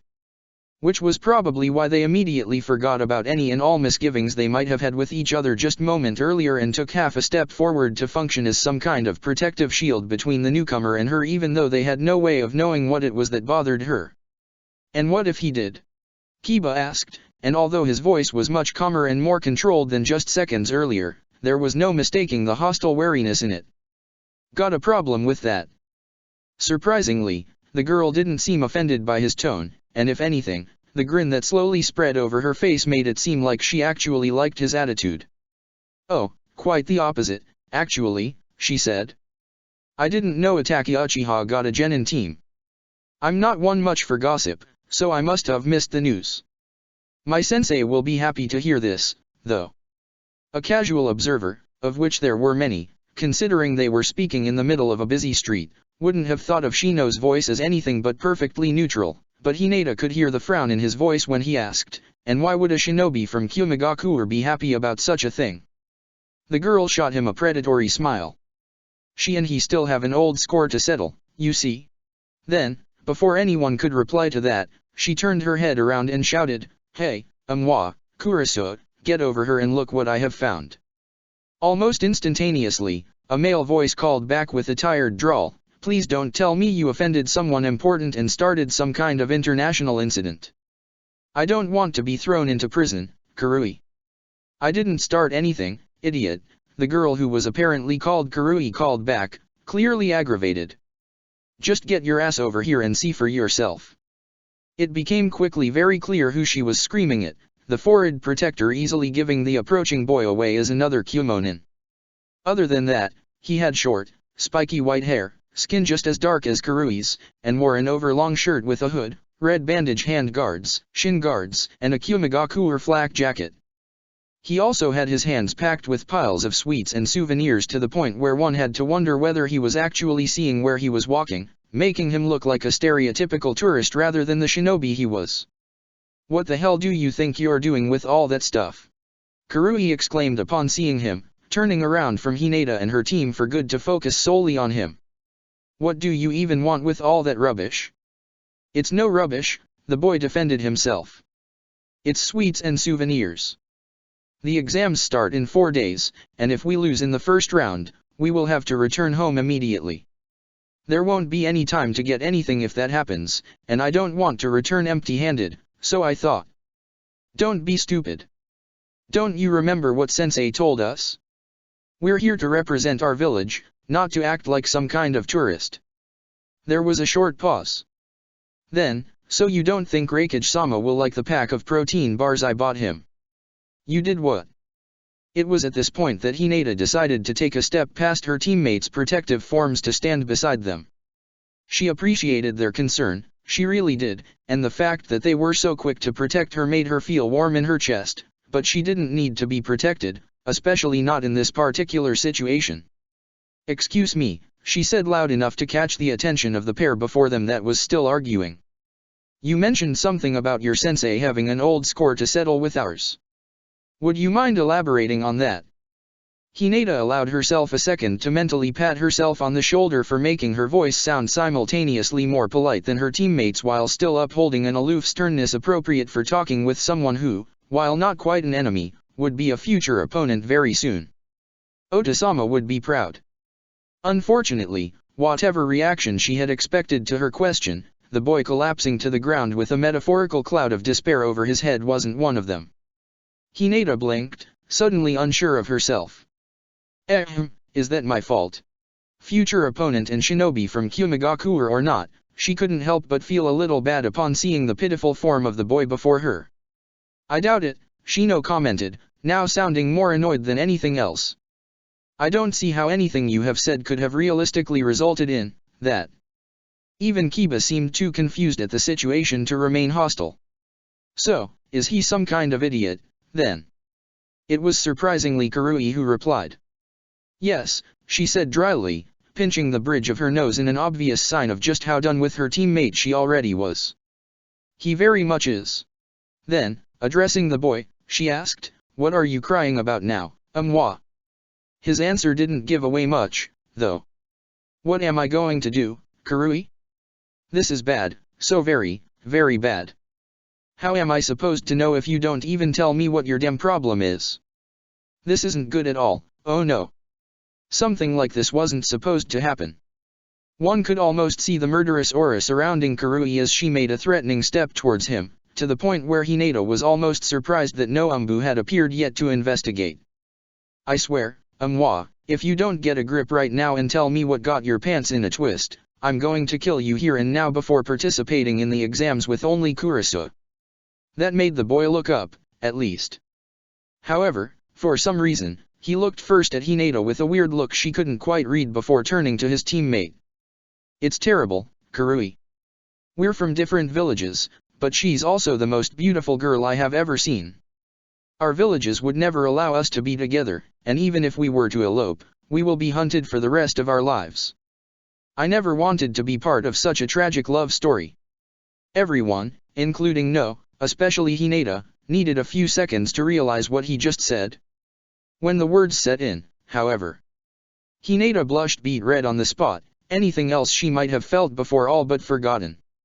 "Most beautiful girl he has ever seen? He doesn't mean me, does he?" Flustered as she was, she didn't even notice Shino and Kiba moving forward with the kind of bad intention that might very well result in an actual international incident. "You idiot!" Kurui roared, having clearly forgotten about where they were, and she too took a step forward with a raised arm ready to hit him when yet another new voice stopped her. "What do you two think you're doing, exactly?" Kurui and Amwa immediately stopped what they were doing, remaining motionlessly as if frozen in place. Thankful for any distraction, Hinata focused on the appearance of the newcomer. Other than her two teammates, the girl had fair skin, and while she shared Kurui's hair color, hers fell in a straight line down to her thighs and stood in strong contrast with her violet eyes.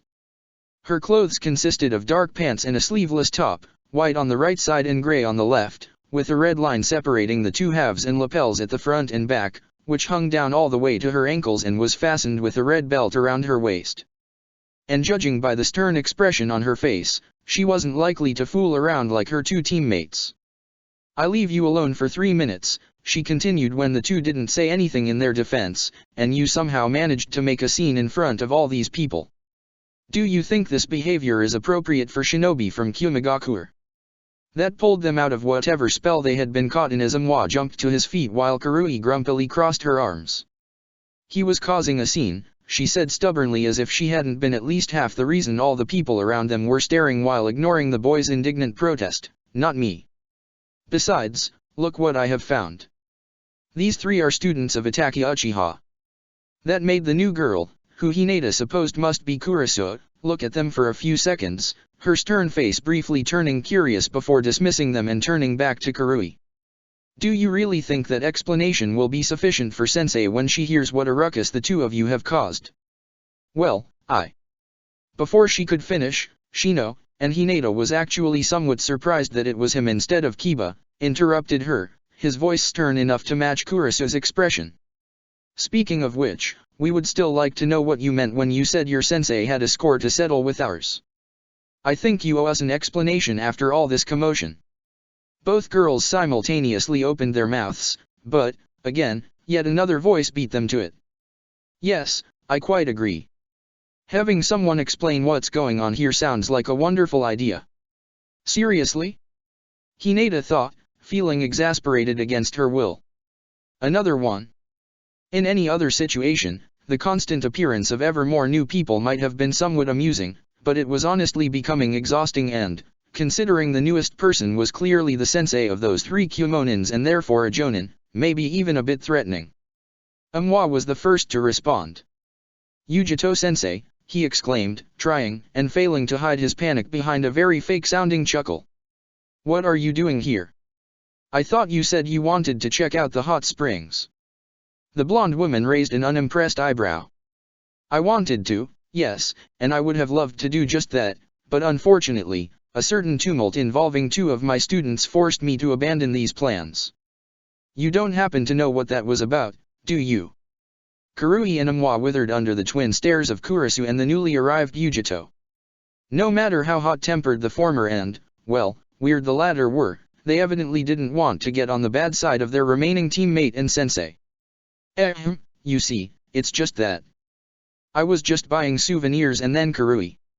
Yujito sighed and raised one hand, and immediately, the two fell silent. On second thought, you can tell me the details later, the Jonin said before turning her head to look at Hinata and her team, who had been watching the scene unfold in stunned silence. Or more precisely, she looked at something behind them, a small smirk forming on her lips. There is someone else I want to talk to first. Somehow, Hinata wasn't surprised in the slightest when she suddenly felt Ataka-sensei's presence appearing right behind them a moment later. Chapter 73, Grand Assembly, Foreigners 3. Let's start this from the beginning. Grand Assembly. Part 1. Foreigners. 3. Pissed. Stop making such a ruckus. Do you want them to notice us? What are you talking about? Don't you see how far we're away from them? How could they possibly hear us from inside the building? If anything, we should get closer so that we can actually hear what they say. Are you crazy? They will notice us for sure, and I don't want to be punished by Sensei again. What if? Don't you dare start your pessimistic whining again. But Kurui. Hinata shared a look with both her teammates that was amused and exasperated in equal measure. As they had quickly found out in the last 20 minutes, the odd behavior these Kumonin had demonstrated when they first met them didn't seem to be a one-time thing, but rather the norm. There were of course many strange shinobi in Konoha as well, so it probably shouldn't have come as a surprise that foreigners were the same, but it still caught her off guard to watch the boy, Amwa, get unreasonably depressed over something random while his teammate, Kurui, berated him for it whenever it happened.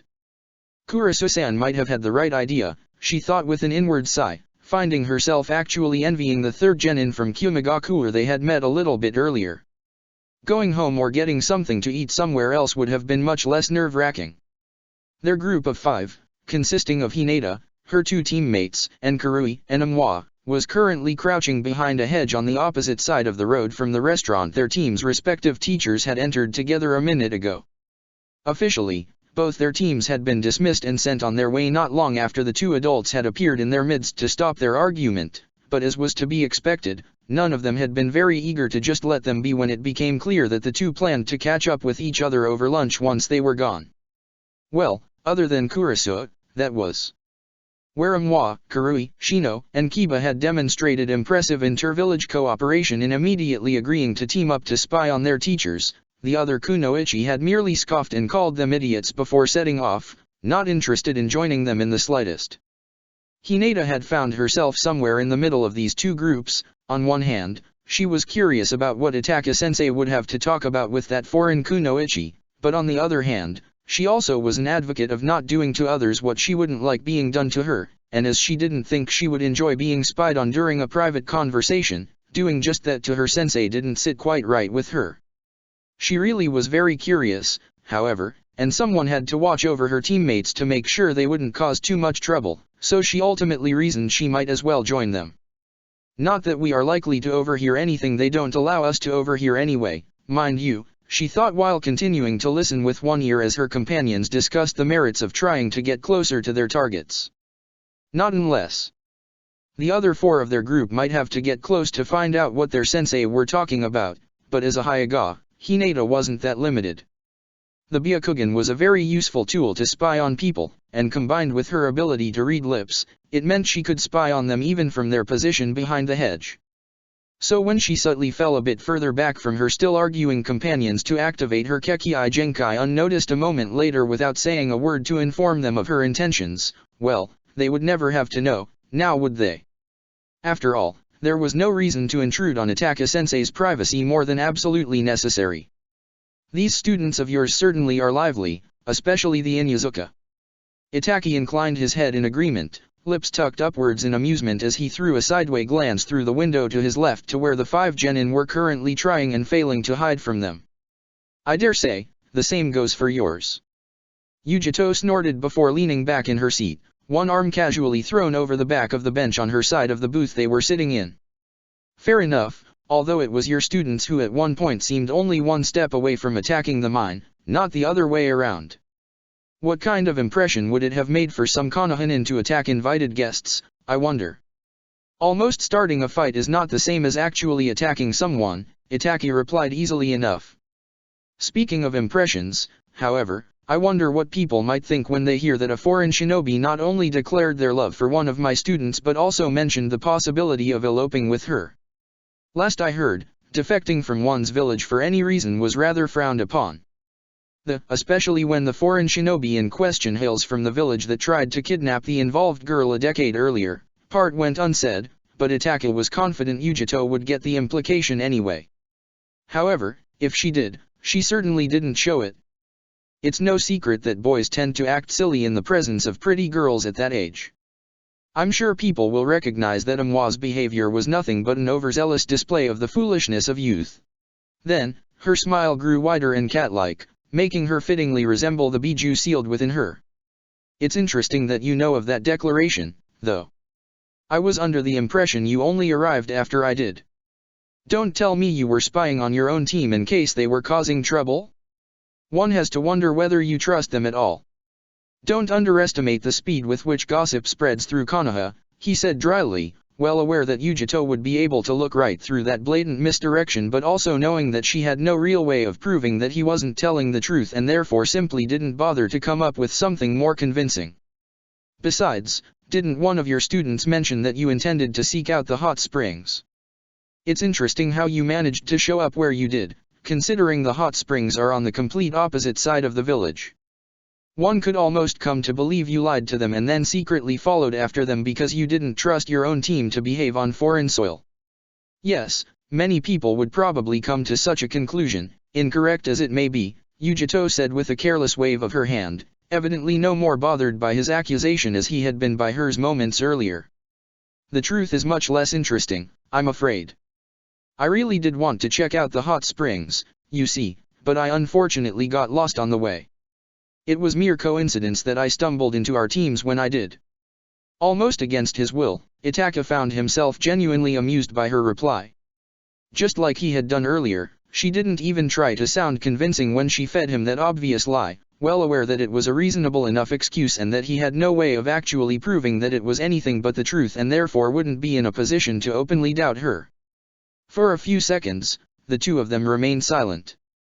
Then, it's good to see that you didn't grow up into a boring person. Just so slightly, to the point where even Itake, who had observed her closely from the moment they both had put a stop to the confrontation between their teams, barely managed to notice it. Yujito's relaxed posture became a bit more sincere. It was probably as relaxed as she would ever be in a hidden village that was not her own, and in return, Itake allowed himself to visibly relax as much as he would ever dare to in the presence of a foreign kunoichi. Did you think I would? Say about his life whatever you want, but it certainly wasn't boring. Not necessarily, no, but bloody child prodigies like yourself tend to burn out young. She gave him a very obvious once-over. From the looks of it, you seem to be healthy enough, and your mind is clearly as sharp as ever. I assumed as much when I saw you had a genin team of your own, considering Konoha seems to have a problem with assigning them to any of the more unhinged jonin, but it's nice to see proof of it myself. I'm glad you approve, he replied wryly. And now that you have your proof, what do you plan to do next? She shrugged as if she hadn't thought that far yet. Itaka didn't buy it for a single second. Who knows? I suppose we will have to wait and see, don't we? Then, her lips morphed into a small smirk. For now, I will content myself with seeing how well my team will do during the exams compared to yours. Itaka allowed his own expression to mirror hers while deliberately channeling some of the haughtiness his clan was known for on his face. I hope you won't be too disappointed by the results, then.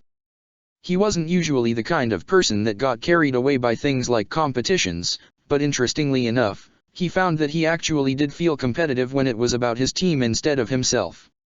Yujito, in turn, seemed very much like a competitive person in general from the little he knew about her, and if the look in her eyes was anything to go by, that sentiment clearly extended to her students as well. Allow me to throw those words right back at you, she said, her voice a mix of anticipation and amusement. I admittedly didn't plan to take any students of my own, but once I took them under my wings, I made damn sure to train them right. If there is even the slightest opening, they will take your brats out of the exams faster than they can say Chunin. Rather than arguing, Itaka merely inclined his head in silent acceptance. The results would speak for themselves soon enough, so there was really no point in arguing over it now. Instead, he focused on something else she had said. If you didn't plan on taking students, how come you now have an entire team of them? At that question, Yujito snorted, and Itaka was somewhat surprised to realize that the look in her eyes when she answered was one he recognized as one he had seen in his own reflection before. Raikage-sama insisted for some reason. Then, her voice softened almost imperceptibly when she added, I can't say I was impressed by the idea at first, but they have grown on me since. That explains it, he thought.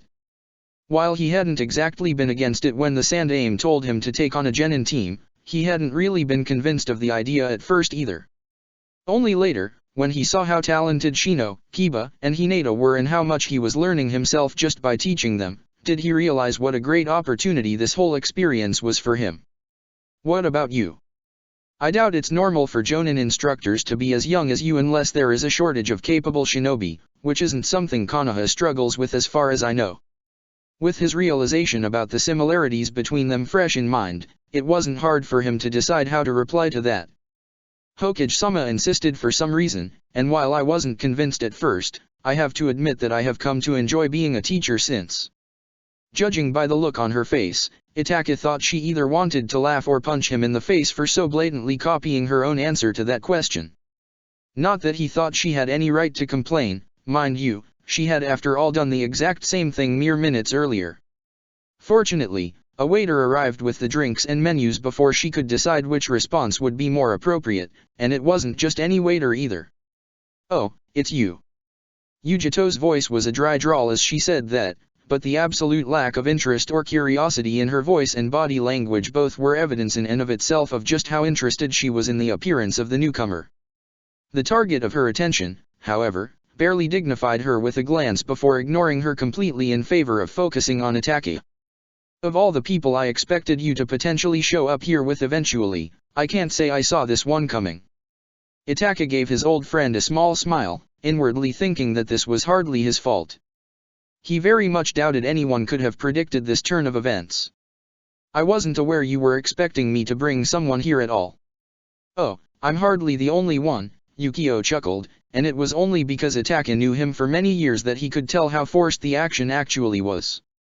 There's an entire betting pool on who would be the lucky one you take out on a date first. Everyone will be oh so very disappointed to hear about today, I'm sure. Yujito snorted at that. A date, huh? I suppose I can see why people would think that. Her face, while not losing its amused tinge, then took on a slightly more thoughtful expression. I wonder what Raikage-sama will have to say about it when he inevitably hears about this. That will be interesting to explain. She didn't sound very worried about it, Itaka noted. He didn't feel guilty about arranging things this way, of course, but it was good to know that he didn't cause her any unnecessary problems nevertheless. He was more than aware of just how much attention he attracted wherever he went, no matter how much he might pretend otherwise. After all, it would be impossible not to notice all the eyes on him even if he wanted to. Unfortunately, that meant he was also very much aware of how unreasonably interested most people seemed to be in his private life, regardless of the fact that it really was none of their business. People were far too noisy for his taste sometimes, and that included even people he was close to like Shisui and Anko. At times like this, however, their inappropriate curiosity could be used to his advantage. With how things stood, it was to be expected that the news of him eating lunch with a woman, especially a pretty, foreign kunoichi, would be prime gossip material, and with this being the Narisawa, Konoha's busiest and most popular restaurant, the news was sure to spread fast. As he had told Yujito earlier, Konoha's gossip mill wasn't to be underestimated. The rumors would of course be mildly inconvenient for him as well, not the least because there would surely be a lot of people who would approach him later to hear what the heck he had been thinking, but he thought that was better than the alternative. While his and Yujito's team hadn't exactly been fighting in the streets or anything dramatic like that, Shino and Kiba's defensive postures and all the screaming one of Yujito's students had done put together could give people a wrong impression of what was going on, and the last thing Itaka needed was for rumors to spread that his team actually did start a fight with their village's guests. Wrong as that would be, the rumors could still cause unnecessary drama. His non-existent love life, on the other hand, was apparently an annoyingly common topic around Konoha, so any rumors regarding it would be much easier to dismiss as just another story blown out of proportion by the gossip mill. Still, Itaka thought a bit resigned, is there really a betting pool on who I might take out for a date? People seriously needed to find more interesting hobbies. Anyway, Yujito continued, eyes focused on Yukio, it's interesting to see that you work here. Don't tell me I beat you so hard during our fight in the exams back in the day that you decided to give up on being a shinobi altogether and instead decided to become a waiter. Yukio's face, which until then had been, if not polite, at least carefully neutral, tensed for a second before he managed to get his mimic back under control. This is my family's establishment. I am to inherit it at some point, so it had always been the plan for me to eventually start working here and learn about the business. Itaka knew that this wasn't entirely true, of course, but he didn't contradict that claim out loud for obvious reasons. Yujito raised her hands in mock surrender. Hey, I'm not judging, you know. Or trying to insult you, for that matter. There's no shame in working in a restaurant. Not everyone is cut out to be a shinobi, after all. The lull in the conversation that followed was just a tad too long to be natural, but just when Itaka considered intervening, Yukio apparently decided that the best course of action would be to simply do his job as professionally as possible instead of arguing with Yujito. A waiter will take your order when you're ready, he said, reverting back to his role as an employee for good. That won't be necessary, Yujito said before he could actually turn around and leave, though. I will have whatever is the most popular dish here. I like the surprise. To his credit, if Yukio was annoyed by this, he didn't give anything away. Of course, he said coolly before turning towards Itaka. I assume you take your usual. I do, he confirmed. Also, if you could do me a favor? My students seem to have finally found the resolve to try and sneak into the building instead of trying to spy on us from the outside. If you don't mind, please politely remind them that I sent them home, would you? That coaxed a genuine chuckle out of Yukio. Sure, sounds like fun. And with that, he was gone. Itaka had no doubt that his students would be gone before he could approach them. The odds that Hinata would have been watching them with her Byakugan were quite high, and with her ability to read lips, she surely knew what was coming and would take her teammates with her to escape. The result, specifically them being gone, would be the same regardless, however, so he had no reason to complain. Did you really have to do that?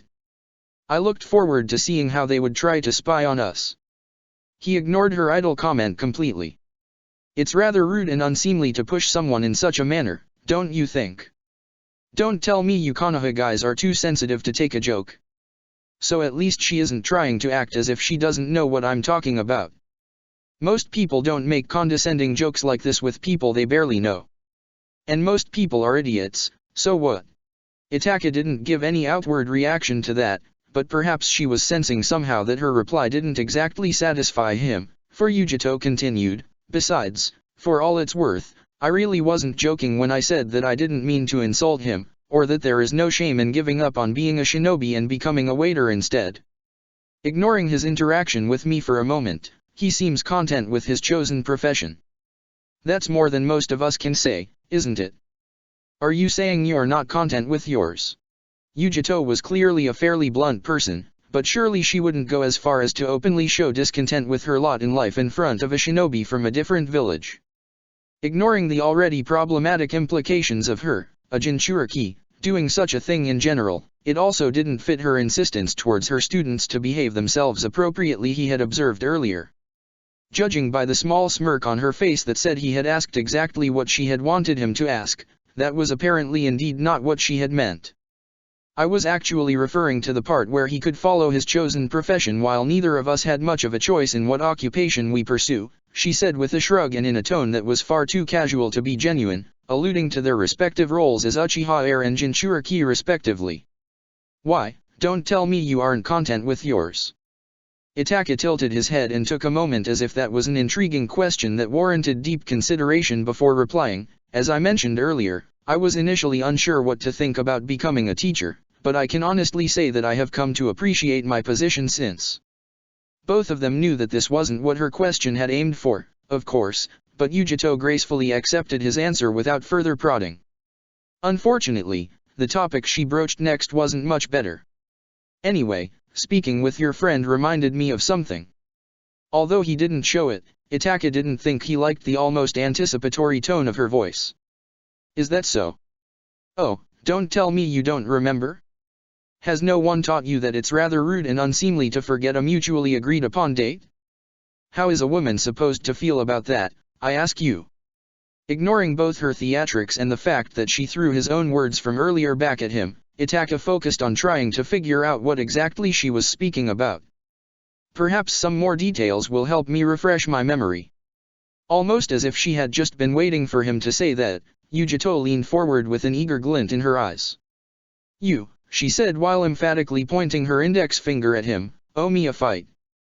Now, at face value, this wasn't that much of a helpful hint. In fact, it didn't really tell him anything at all. For Itaka, however, it was more than sufficient to explain what she was going on about. Although he inwardly felt like sighing in resignation, he merely nodded in understanding. "Would I be correct in assuming that this is about our fight during Archenin exams?" "It is about the end of our fight during Archenin exams, to be precise," she said with a nod, visibly satisfied that he managed to catch on. "I forfeited even though I would still have been able to continue while you were on your last breath, making it a draw instead of the clear win it would have been otherwise. I told you back then that you owe me another fight for that, and now that we finally met again, I plan to cash that favor in sooner rather than later." Now that she brought it up, he vaguely remembered something like that happening. He hadn't exactly been at his best at the end of the fight, his body aching and his mind foggy from both physical exhaustion and chakra depletion, and his memories from that time were consequently not as clear as he would have liked them to, but her words were definitely familiar. "I suppose that is fair." He would really prefer to avoid such a rematch if he was being honest, but he doubted Yujito would accept anything but his agreement. It didn't help that she had genuinely done him a favor by forfeiting their fight either. Technically, there wasn't much she could do if he were to stubbornly insist on not fighting her other than recklessly attacking him, and with the political ramifications such an action would bring with it, she was unlikely to resort to such drastic methods, but there were other things to consider in this situation. After all, with the looming threat of Akatsuki becoming more and more real with each passing day, having a good relationship with a foreign Jinchuriki could eventually become an important asset. Also, more imminently, fostering good relationships with her could in turn benefit his team. While it was certainly to be expected that their respective students would have some sort of rivalry with each other in the upcoming exams, Itaka thought it most likely that they would want to show up each other during the finals in front of an audience. If he and Yujito, and consequently his team and hers, were on relatively good terms, the odds of them helping out each other to guarantee such a future confrontation should be at least somewhat increased. With how many talented individuals were expected to participate in the exams this year, they couldn't have enough help. Every advantage counted. And if a small part of him actually looked forward to sparring with someone new that could give him a good challenge, well, there was no reason for anyone to know. Yujito raised a critical eyebrow. I didn't expect you to agree to this so easily. You did do me a favor. I'm sure you are aware that most people wouldn't have acted as you did, and that many wouldn't have been unhappy if you had used the opportunity to take me out for good. Truthfully, she might even have been celebrated by her village for taking out a child prodigy before he had time to mature. If a rematch is what you want to repay this debt, then so be it. Well, if you put it like that. However, I do have conditions of my own. It was admittedly amusing how she seemed almost relieved by his comment. He could relate, though, things proceeding too smoothly was generally a great indication of something being very, very wrong. Him having conditions of his own after agreeing to her demand without putting on a fight probably helped to convince her that he was actually honest when he gave his consent to the rematch. It also made her more willing to listen to and eventually agree to his conditions, which was at least part of the reason Itaki had agreed so quickly in the first place. She dismissively waved her hand before leaning back into her seat, already more relaxed than she had been mere moments ago. Name them, then. I will choose the time and place of the fight. The only sign that she was displeased by that was the slight, nearly imperceptible narrowing of her eyes. Oh? And what do you have in mind? With all the participants, delegates, and guests arriving each day, things are naturally tense at the moment. A fight between two jonin from different villages, even if it's merely a friendly one, might make certain parties nervous. It would be more prudent to conduct our match at a later date. Yujito hummed, evidently not convinced. Don't you think you're overthinking this? Usually, you might be right, but this year's exams are a bit different from the others, don't you agree? There was a short pause. Then, and what other time would you propose instead? No agreement, but no disagreement either, he thought. That has to be good enough for now. There will be a month's break between the second and third exams. Since the festivals will be in full swing by then and the teams that didn't advance will have left the village at that point, things should have calmed enough that no one will object to a friendly sparring match. Furthermore, it would also give him enough time to find a place where they could fight in relative privacy while still staying close enough to potential aid in case this turned out to be a trap. He found that unlikely to be the case, but it was better to be sure than to be sorry. It technically also depended on her team actually proceeding into the finals, but Itaka knew that this wasn't anything to be worried about. Fine, Yujito agreed after a few moments of consideration. I would prefer to have our rematch sooner, mind you, but after all these years, I suppose I can wait a bit longer. Her lips then twisted into an amused grin, and Itaka knew even before she opened her mouth that whatever she was going to say next would cause him trouble in one way or another. It's a date, then. The booth they were sitting in allowed them relative privacy, having been designed with paranoid shinobi in mind, but even that wasn't enough to avoid being overheard when one raised their voice as she had just done. There was no way no one had heard her exclamation just now. And on second thought, judging by her expression, that had most definitely been her plan all along. It's probably too much to ask that this isn't going to make it into the rumor mill as well, isn't it? He might have agreed to this meeting partly because he wanted to distract people from what happened between their students by having them talk about the two of them instead, but feeding the rumor mill more than necessary was never a good idea. It wasn't the end of the world, but it certainly was annoying.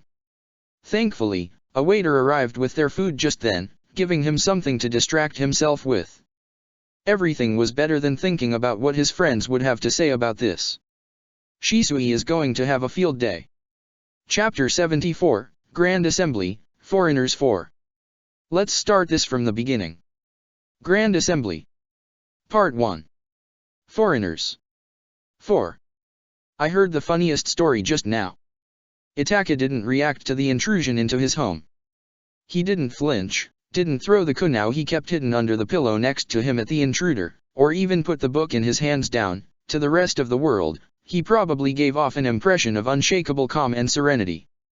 The fact that his wannabe burglar hadn't even tried to be subtle when he jumped through Ataka's open window was undoubtedly one reason for that, but much more important than that was that he had expected this particular visitor for a few days now and therefore wasn't rattled by his appearance. If anything, he was relieved. Now, at least, he wouldn't have to worry any longer about when he would ultimately have to deal with his friend and his antics once this was done. "Is that so?" he asked nonchalantly before pointedly turning a page in his book, not yet bothering to look up and face his guest directly. "And that story is so important that it couldn't wait long enough for you to knock on the door and wait to be invited inside like everyone else, Shisui. Considering I'm pretty sure you know exactly what story I'm talking about, I was afraid you would simply not open the door if I tried that approach. Drastic times call for drastic measures. Did I ever actually lock you out?" "Yes," Shisui replied heatedly, and although Ataka couldn't say it for sure because he was still not looking up from his book, he was reasonably sure his friend was pouting. "Repeatedly. And yet the lesson doesn't seem to have sunk in yet," he said with a sigh. "What a shame. I'm not some kind of pet you have to train, you know. You could have fooled me." Shisui chuckled as he let himself fall onto the armchair opposite of him, finally prompting Ataka to snap his book shut, after putting a bookmark into it, of course, and look up. Unsurprisingly, his friend was wearing the exact sort of mischievous, impish grin he had been expecting and dreading to find on his face. "Well?" Shisui asked after a few seconds, evidently not feeling patient enough to wait for Ataka to open up by himself. "Aren't you gonna offer me something to drink or something? You never bothered to wait for me to offer you something before raiding my kitchen. What changed? Maybe I want to play the role of a polite guest for once. Then maybe you shouldn't have come through the window. Kmin, are you still hung up about that? The past is in the past. Let sleeping dogs lie, I say." Ataka fought down the impulse to smile at that, knowing it would only encourage his fellow Uchiha. Leave it to Shisui to make it look like I am the unreasonable one after he did something rude. Anyway, while he usually didn't mind playing along with Shisui's antics while waiting for him to get to the point and even enjoyed their back and forth most of the time, he didn't have time to do so today. "In that case, why don't you tell me about that story you have come here for?" "Oh, you're giving in already?" Shisui asked, positively brimming with satisfaction at his supposed victory. "I expected you to put up more of a fight, to be honest." Ataka didn't reply, instead raising an eyebrow, folding his arms, and putting on the exact polite but impatient and quizzical expression he knew his mother used whenever she wanted someone to get to the point without seeming rude. It worked like a charm, and this time, he didn't suppress his impulse to smirk at the sight of his squirming friend. Okay, I get it," Shisui said with a grimace, raising his arms in surrender. "No more beating around the bush and all that. Geez, learn to take a joke, would ya?" Ataka gave him a nod that by itself would have appeared grateful but he knew would instead come across as almost mocking when combined with the preceding conversation. "Thank you. I will thank you if you never use that look on me again. You and your mother look far too alike, and I had her look at me like that once too many times over the years. You copying her will literally give me nightmares." "That's good to know," he said, enjoying the short bout of panic in Shisui's eyes when he realized that he had just unintentionally given him a super effective tool against him. "However, I'm sure that's not what you came here to talk with me about. I have an appointment soon and therefore not unlimited time, so you better hurry and tell me what I did to deserve your visit today." That evidently caught Shisui's attention. "An appointment, huh?" he parroted, sarcastically wagging his fingers in the air as he did so while the grin from earlier returned to his face. "Are you sure you didn't mean to say you have a date? With a certain blonde-haired kunoichi, perhaps?" "Pretty sure, yes," he replied, completely unfazed by the very much expected suggestion. "Pretty sure, he says. Hey, you know who's also pretty?" Were he a lesser man, Ataka would have groaned out loud from that cheesy line. "Shisui. And speaking of pretty blonde-haired kunoichis you totally went on a date with, can I just say that she pulls off that beautiful, cool badass look perfectly? Because she really does. I'm almost envious. I will be sure to tell Izumi you said that the next time I see her." Unfortunately, rather than letting that stop him, Shisui merely waved him off. "Feel free to do so," he said carelessly. We feel secure enough in our relationship to objectively appreciate other people's good looks. Heck, she is the one who points out good-looking people to me wherever we go, men and women both, too.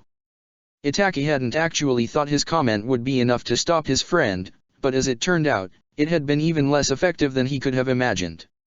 Well then, Shisui continued, either not noticing Itake's disappointment or simply not caring about it, are you gonna tell me why you decided to make a lot of people very unhappy, and also a great deal poorer, since all the money they had bet vanished into thin air thanks to you, and take a strange kunoichi out to lunch now of all times, or do I have to drag every word out of your mouth one by one? Naturally, the reminder that there was an entire betting pool dedicated to who he would take out on a date first did little to improve his mood. People shouldn't take up gambling if they don't like losing money. I don't think they would appreciate your advice, my friend, Shisui chuckled. Also, you didn't answer my question yet. Inwardly, Itake sighed. Well, at least he got to the point. I suppose I didn't. Before I do, however. Casually and with no sense of urgency whatsoever, Itake reached for the kunao under the pillow at his side, noting with some amusement how Shisui subtly tensed up as he followed his movement. While it would certainly be entertaining to make him sweat some more or even see him scramble if he actually threw the weapon at him, it wasn't meant for him. Furthermore, knowing his friend, he would certainly break some of his furniture in an attempt to dodge. Itake liked his house as tidy and undamaged as possible, thank you very much, so that unfortunately wasn't an option. Without turning around, Itake grabbed the kunao and threw it out of the still open window behind him. The telltale sound of metal hitting a tree rang out half a second later, immediately followed by a surprised shriek, the sound of breaking branches, and ultimately, the dull thud of something heavy falling to the ground. Judging by the lack of surprise on Shisui's face, he had noticed their little eavesdropper as well. It didn't take long for that person to get back to their feet, jump onto the window ledge, and enter the room proper. Was that really necessary? Just as necessary as it was for you to eavesdrop, Itake said without hiding his amusement at all, knowing full well how much it aggravated Anko to be the butt of the joke rather than its initiator. Perhaps this will serve as a lesson to go and talk with people instead of trying to listen in on private conversations. The disgruntled look on her face matched well with her dirt-stained lab coat and tousled hair, but surprisingly, she didn't give some sort of angry reply. Instead, she merely sighed before moving to sit on the couch to his right, throwing a kunao at him with a casual "that's yours" as she went. Why don't you two just continue where you left off? She asked flippantly as she reached for the half-full glass of water in front of her, obviously uncaring that it was technically Itake's. Just act as if I'm not here. Worked well so far, didn't it? Shisui, who had been observing the events unfolding so far in good humor, finally opened his mouth. Pretty hard to ignore you if you're all sprawled out right in front of me, you know. Anko shrugged. Can't be much harder than ignoring me while I'm sitting blatantly in a tree outside the window. Oh, that was you being blatant? I guess that explains why it was so easy to spot you, then. Shisui laughed as he said that, acting as if he had just told an amazing joke, and to him, maybe it was just that. However, Itake didn't believe for even a second that his friend would so obviously insult a kunoichi's skills at remaining unnoticed unless he wanted to reel her up. Judging by the narrowing of Anko's eyes, she had clearly come to the same conclusion. Of course, she said, barely walking the balance between polite and rude.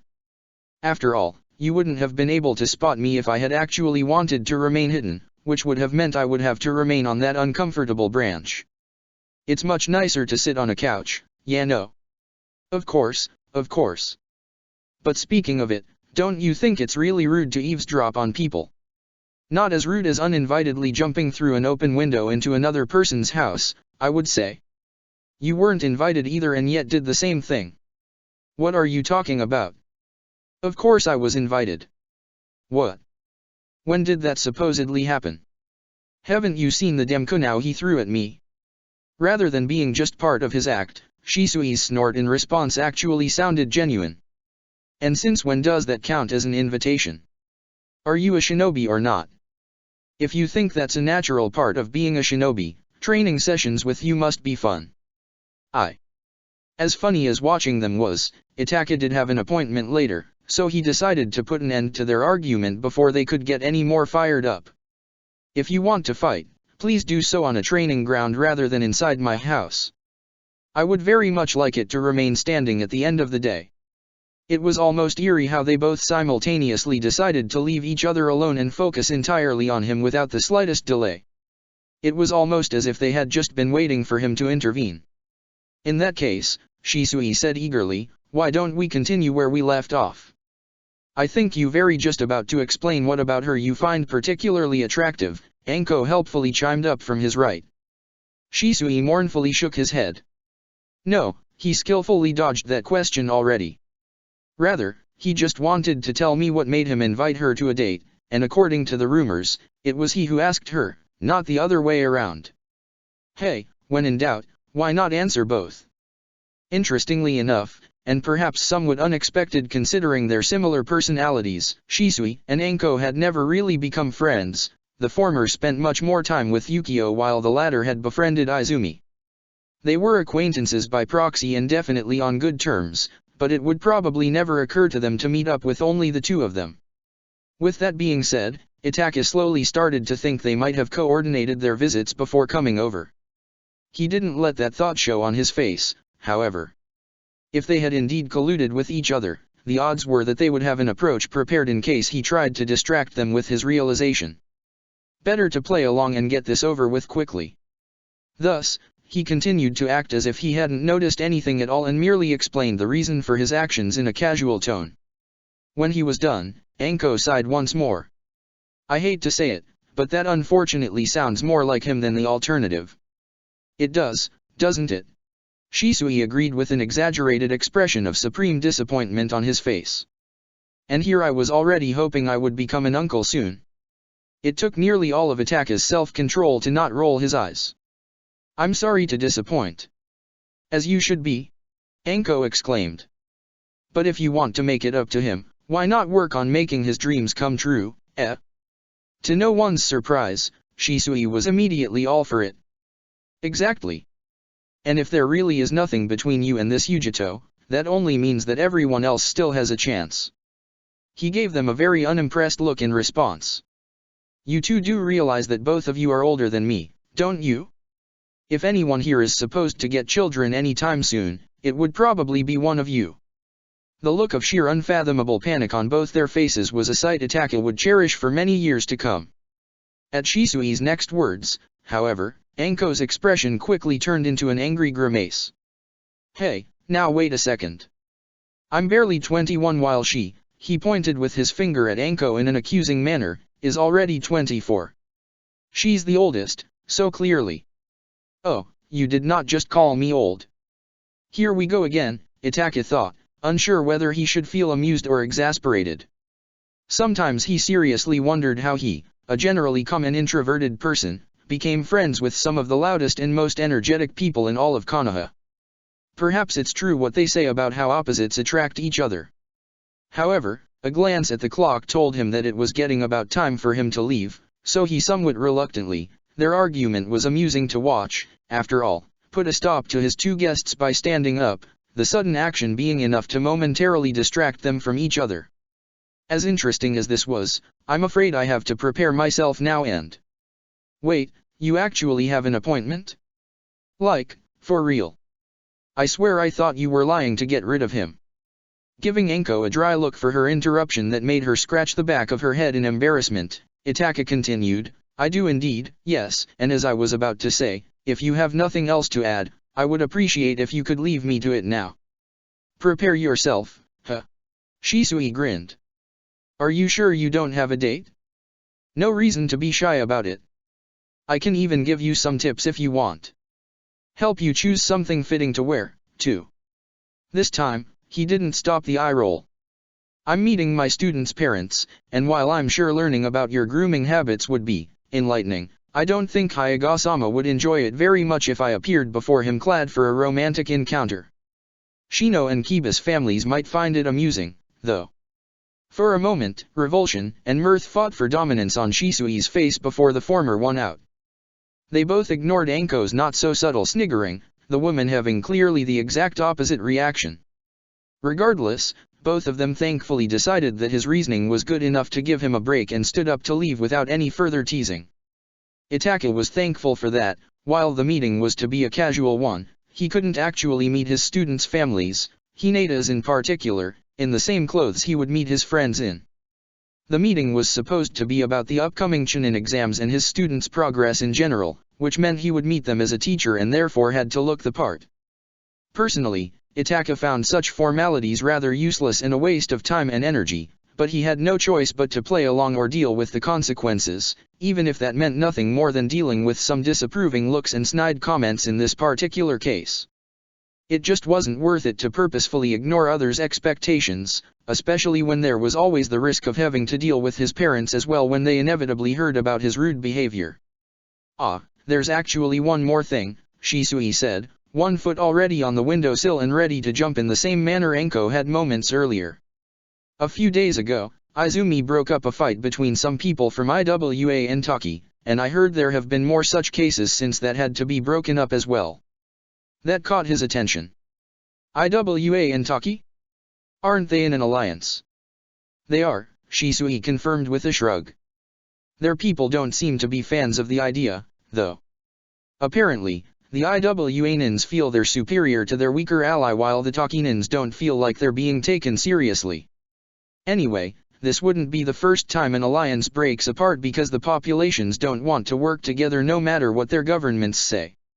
That was true, and if that alliance indeed did break apart, well, that would only be good for Konoha. "Thank you for telling me," he said with a slight incline of his head. "Nah, don't sweat it. I thought you would want to know this, with you kinda being part of the reason the alliance had come into existence in the first place and all that." He gave his friend an unimpressed look, although the twitch of his lips probably took the edge from it. "Thank you for reminding me," he said dryly. "My pleasure." Shisui laughed before giving him a 2-finger salute and turning back around. "Now, good luck with your meeting. Can't say I envy you. Enjoy." And with that, he jumped out of the window. Itaka shook his head, a small smile forming on his face as he closed his window and made sure it was locked this time. Not that it would actually stop anyone who wanted to enter, mind you, but it was the thought that counted. And besides, it wasn't as if he needed to be afraid of anyone breaking in. He had booby-trapped his entire house just in case anyone was stupid enough to try, after all. Shisui and Enko were lucky to know that he deactivated most of them whenever he was home. They would have had a much harder time entering through his window without losing a finger or two if they hadn't. Say about him what you want, but he wasn't a shinobi for nothing. Enko allowed a satisfied smirk to grace her face as she jumped from roof to roof. She hadn't thought she would get the story out of Itaki as easily as she did, although Shisui's presence had probably helped in that regard. Oh, make no mistake, she had known that most of the rumors going around were complete nonsense. One benefit of knowing Itaka for as long as she did was that she could say with absolute confidence that things like romance were so low on his list of priorities that they might just as well not be on it in the first place. It was honestly much more likely that he would go rogue and become a missing nin than suddenly decide he felt like taking a woman out on a date. Every rumor had to come from somewhere, however, and something specific like him being seen eating lunch with a blonde, foreign kunoichi called Yujito Nii, which was a name Enko would recognize just about anywhere, was just a bit too strange to ignore. Consequently, upon hearing it, she had acted on her first instinct and decided to find out what exactly had happened directly from the source. A rematch, huh? She thought, her head contemplatively tilted to the side. Might be a fun idea, actually. And when I'm all ready, Itaki and I haven't sparred in a while either. She smirked. I wonder if they would terribly mind if I decided to join them on their next little date. Enko was currently just one small step away from a breakthrough in her studies regarding the curse mark on her neck, but she couldn't continue her research until Shizun finished analyzing the results from their last experiment.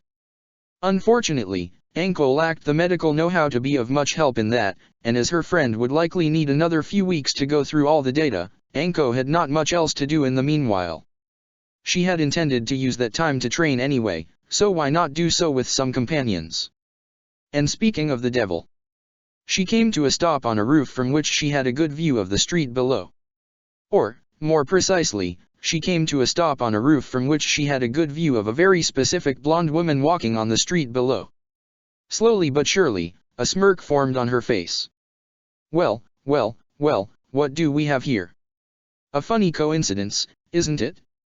For a few precious seconds, she considered whether the idea that had plopped into her head was actually a smart thing to do. That line of thinking was quickly discarded, though. She had never been someone who hesitated in the face of risky ideas, and she didn't plan to become a boring person like that anytime soon. So, with a wide grin, she let herself fall down the roof onto the street right in front of Yugito Nii. Nodding his thanks as Shino's mother, Connie Abarame, refilled his teacup, Itaka once again wondered who this meeting was for exactly. It wasn't as if he was a stranger to the stilled and, more often than not, rather dry conversations that were so normal in polite company, of course, but it never ceased to amaze him how hours and hours of conversations could be filled with nothing of importance. The fact that the only one in his current company who potentially enjoyed such get-togethers was Hayashi Hayaga, with the Abarame clan being known for being rather laid back for the most part and some in Yazuka being outrightly famous for despising such events, made it almost funny that the meeting was as stiff as it was. With 4 out of the 5 people present more or less openly disliking them, one would think that they could just forego all the pleasantries and get to the point. It was a small mercy that the meeting at least happened to take place at the Abarame's place, as it was significantly more casual than the Hayaga compound would have been. Fortunately for, almost, everyone involved, Tsum had only so much patience to give before she grew tired of how slow things went and moved the discussion in the right direction. So, how likely is it that my son will actually survive this year's exams? I need to know if I have to beat him up in the name of training to the point where he won't be able to compete or not. Where the rest of them looked at the scowling woman with perfectly neutral expressions or, in the case of Hayashi, polite inquire about whether he had understood her correctly, that did little to hide their surprise at such blunt words, Connie gave her a pointed, reprimanding look. Don't be mean, Tsum. I'm sure Kiba-kun trained very hard for this. You should trust in his efforts. Maybe I would be a bit more trusting if I actually knew what exactly he is practicing all the time, the Inyazuka replied grumpily, arms crossed before her chest. That evidently surprised Shivi. You don't oversee your son's training. Of course I do. She shot Shino's father a dark look. I can't hover over his shoulder all the time, though. I doubt you can either. He makes a deliberate effort to hide this from me, and for the time being, I decided to let him have this one victory. If Shivi thought it was hypocritical of her to be annoyed about not knowing what her son was doing while simultaneously intentionally allowing him to do something without her knowledge, he didn't show it. And you think that's wise? I know my daughter is with him whenever he trains whatever technique has caught his fancy, and Hannah would never allow him to do anything she doesn't think is safe. She likes to pretend otherwise, but she's a real worrywart when her brother is concerned. Then, she grinned at Connie. How's that for trusting into my children, eh? The other woman wasn't impressed, though. While admirable for sure, it would be even better if you hadn't just declared you would be willing to beat your son up until he's unable to compete a minute ago. It's not like I would be the first one to use a training accident as an excuse to stop my son from joining particular brutal Chunin exams that can be predicted to be little more than death traps. Be that as it may, Itaki interrupted before that argument, good-naturedly as it might be, escalated, and ate up even more of their time. I'm confident that my team will be fine. There won't be any need to stop Kiba or either of his teammates from participating. Oh? And just how confident are you, exactly? I'm all but certain. That simple statement was more than enough to convince everyone at the table, as evident by the fact that even Tsum immediately nodded in satisfaction without further questions. There was no certainty in the life of a shinobi, no assurance that everything would go according to plan, which never happened, and not even any guarantee for one's own survival. Dealing in absolutes was as foreign to a shinobi as violence to a pacifist. Thus, when someone in their profession claimed that something was all but certain, it probably was for a very good reason. At least when the one saying it was someone with a reputation for excellence, that is. Hayashi put his cup down with a soft click. Now that our concerns for the safety of our children have been put to ease, they all politely ignored some scoff at that. Perhaps you could share with us what you think of their chances for promotion, Uchiha-san. That is a bit harder to answer, Itaki admitted with a slight tilt of his head before taking a sip of his tea in order to gain some time to think. Then he continued, all of them have the potential to become Chunin, of course, and I'm convinced they will even make Jonin before too long, but this year's exams might be a bit too early yet. While all three have made large leaps in working on their shortcomings during the short few months since they became my students, they haven't overcome them yet. They will benefit more from the direct supervision of a Jonin instructor than from gaining more experience in the field as Chunin for the time being. Tsum snorted. That better be the case. I don't even dare to imagine how full of himself my Kiba would become if he became a Chunin less than a year after graduating from the academy. Occasional bouts of overconfidence are one of his problems, Itaki agreed with a small smile. Ha, you can say that out loud. Really, you would think he would know better after all the beatdowns he suffered during training. I have no idea who he got that from. Yes, Shino's mother chuckled. A true mystery. Itaki wasn't entirely sure whether Tsum merely ignored the sarcasm in that statement or if she didn't notice it in the first place. Either way, she was clearly unbothered by it. Right. I guess it's a bit of a shame that he put so much work into mastering some kind of trump card only to ultimately not be promoted anyway, though. It will be a valuable experience for them regardless, Shivi commented. I suspect Shino will feel the same way, however. I know he looked forward to demonstrating some of his new techniques, too. Connie gave her husband a gentle slap on the shoulder. He's not the only one, is he? Turning to the rest of the group, she continued, I swear, on some days, I couldn't say who of them was more excited to experiment on new techniques. It almost felt at times like having two children in the house instead of one. Shivi didn't blush, but Itaki had been a shinobi for long enough and possessed keen enough insight to recognize when someone deliberately suppressed a physical reaction, even if the person in question was as good at it as Shivi Abarame. A shame, he thought a tad disappointed. I have never seen an adult Abarame blush before. So what you're saying is, that while they still have room to grow, they do meet the minimum requirements necessary for promotion. Itaki turned around to focus on Hayashi Hayaga with intentionally casual movements to mask his surprise at the man completely, and rudely, ignoring the flow of conversation like that, wondering for just a second about how much of his true feelings on the matter Hayashi would be able to read in his body language in a similar fashion to how Itaki had read Shivi Tell's mere moments earlier. They already show many traits common in Chunin, he replied evenly, careful to neither outright agree nor disagree until he could tell where exactly Hayashi was going with this. Enough so to justify a promotion. Unfortunately, Hayashi was very, very good at hiding his true thoughts, even for a shinobi. It would probably not be an exaggeration to say that he was one of the most talented people in that regard Itaki had ever met. All he could glean from him was that he was somewhat tense and that this topic was of great personal interest to him. Considering this was about his daughter, that wasn't exactly surprising. It didn't change the fact that his fixation on the topic of promotion was a bit too excessive to be normal, though. I really couldn't give you a concrete answer to that. It's up to Sandaime-sama to decide, not me.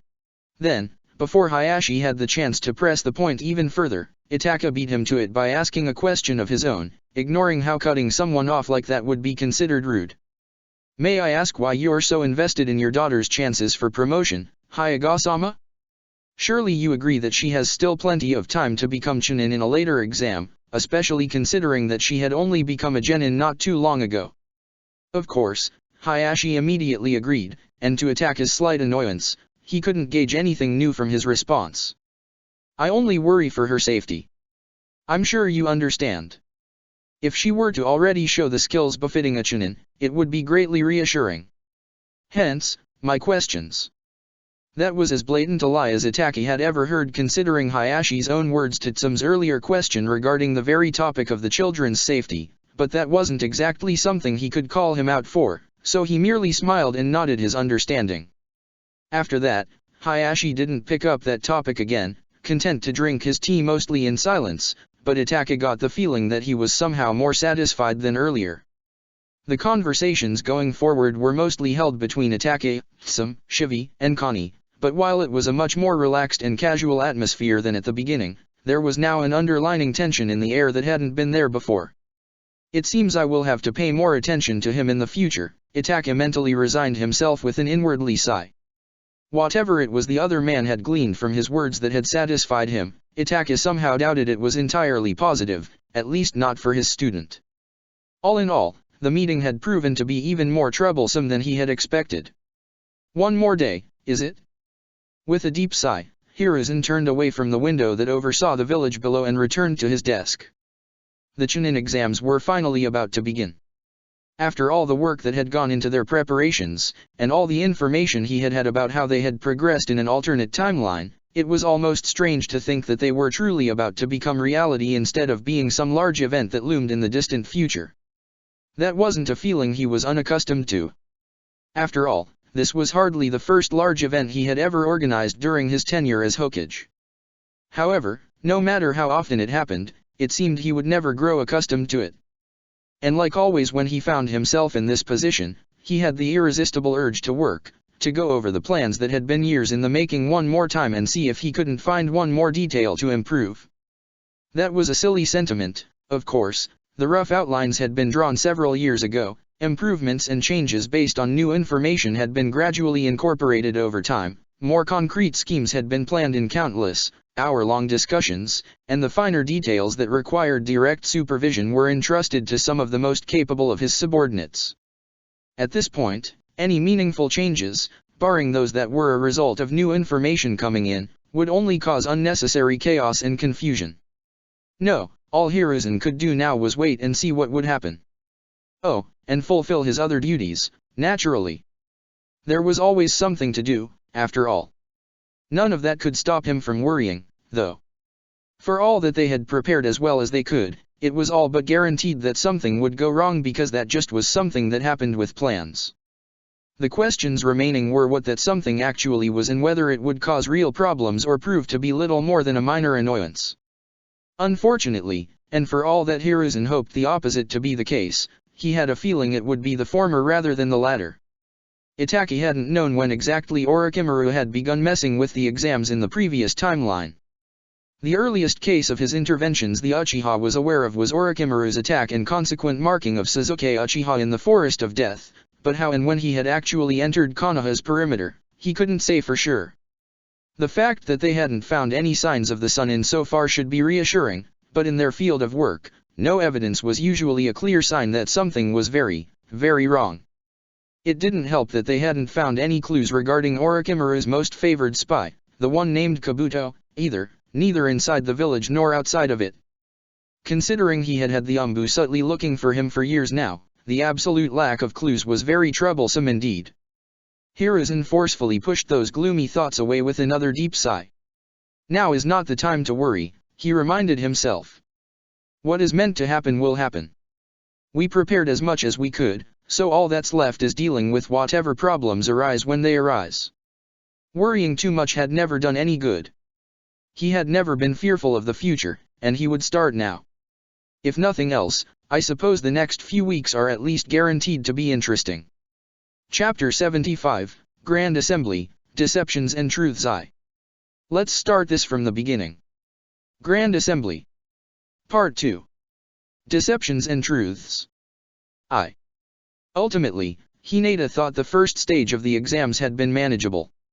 Finding the correct room had been outright easy, even. To be fair, however, the genjutsu hiding it had been more than decent and had surely been good enough to deceive at least a few teams. It wasn't the proctor's fault that her team had an unfair advantage in terms of familiarity and capability for genjutsu.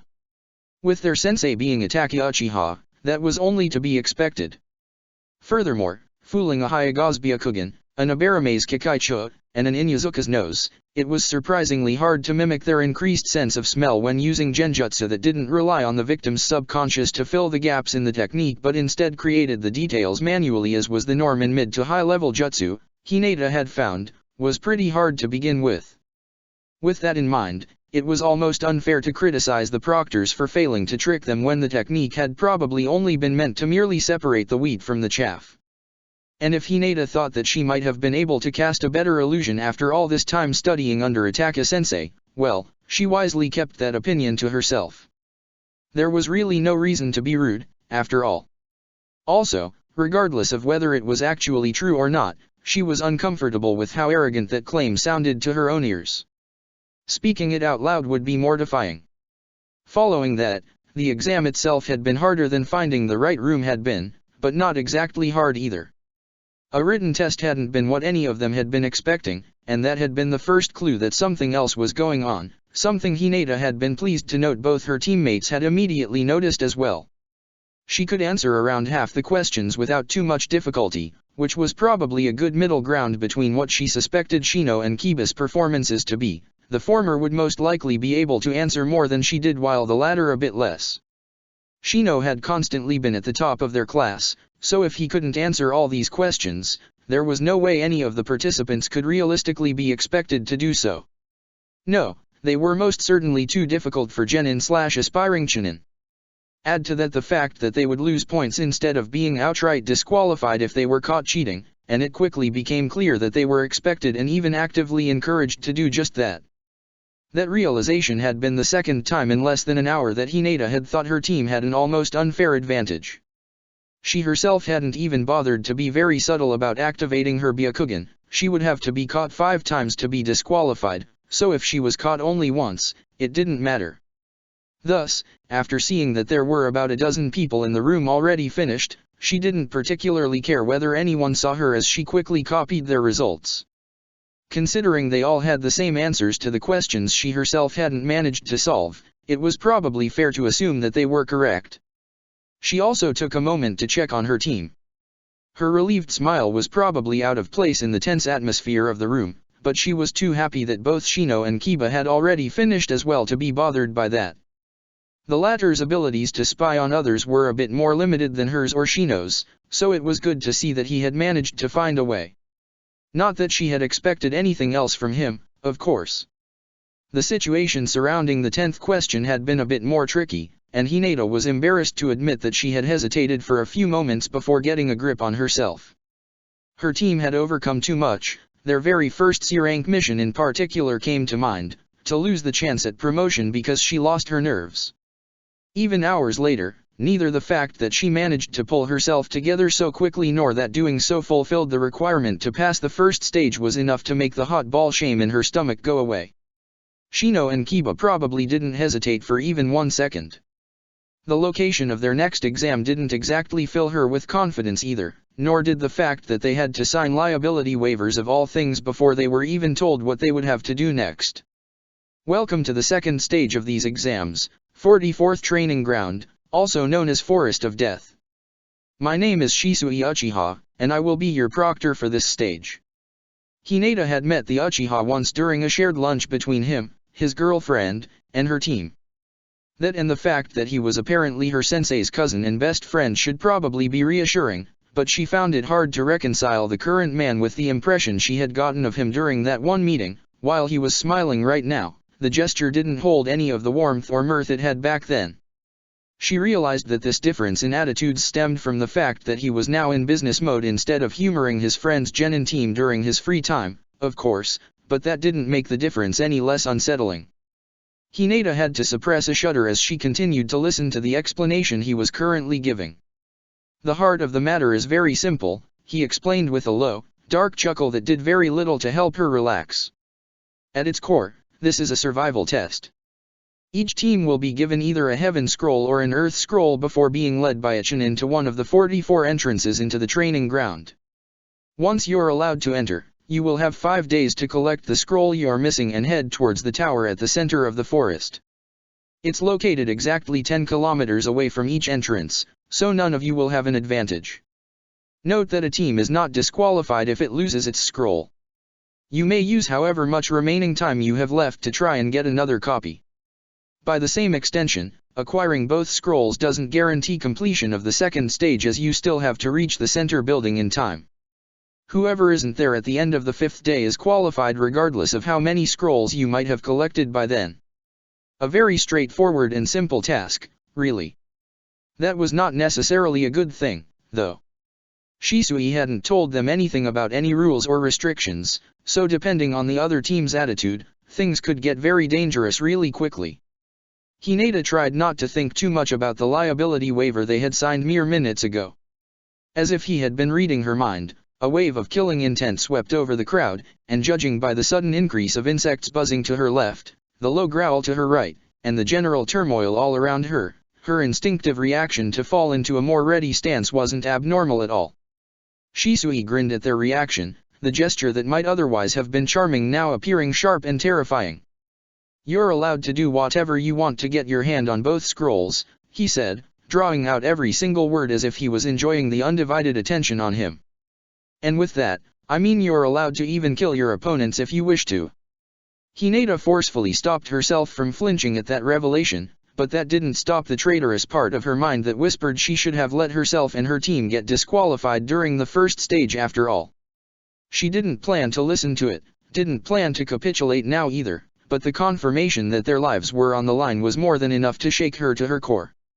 Then, she glanced at her two teammates before taking a deep breath and pushing these thoughts and emotions as far away from the forefront of her mind as she could. This wasn't the first time they had risked their lives, not even the 10th time, and this was no different from being on a mission outside the village. She wouldn't allow herself to be cowed by this, no matter how much a part of her wanted to. Not after having managed to overcome her fear during her fight with the missing ninja Waku. She wouldn't allow herself to let her team down. "There are only two things you have to pay special attention to," Shisui continued. "First, you are under no circumstances allowed to open any of your scrolls until you reach the central building. If you do, you're eliminated." He probably meant that doing so would lead to disqualification, Hinata was sure, but the slight edge of his smile seemed to imply another interpretation of his words, she realized, which he had most likely chosen intentionally. Judging by the uncomfortable muttering all around her, she wasn't the only one who had noticed that either. "Second, all three members of your team have to arrive at the tower for you to proceed, and all of you have to be conscious and healthy enough to walk on your own at that point. If you arrive with only one or two members, or if even one of you isn't able to walk by themselves, all three of you will be disqualified." That rule, at least, didn't change anything for her team. Hinata had no intention of losing or leaving behind either of her teammates, and she knew they definitely felt the same way. "Well then, with that said, let's begin with the second stage of this year's Chunin exams, shall we? This reminds me far too much of Kakashi-sensei's survival training," Sakura muttered as she jumped from one tree branch to the next, earning herself a laugh from Naruto. "Hey, do you think they put traps in here too?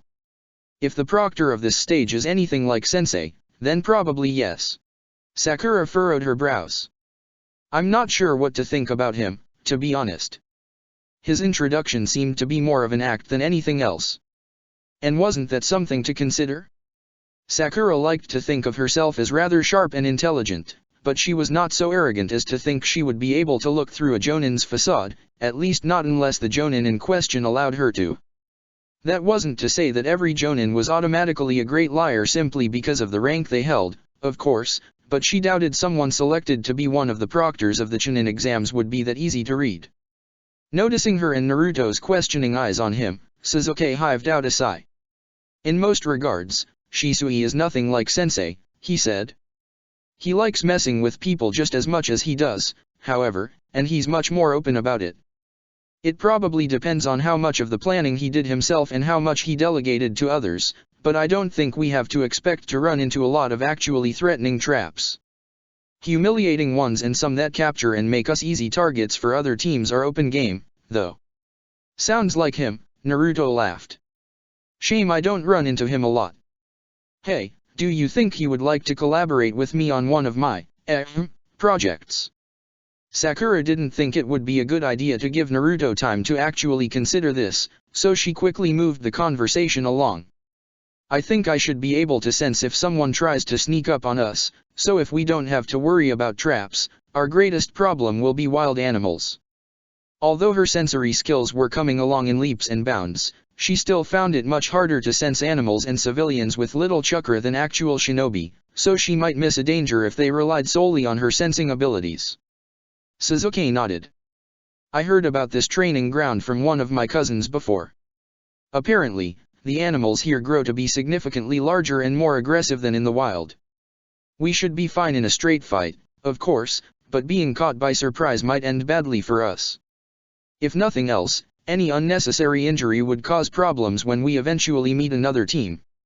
She was not looking forward to that.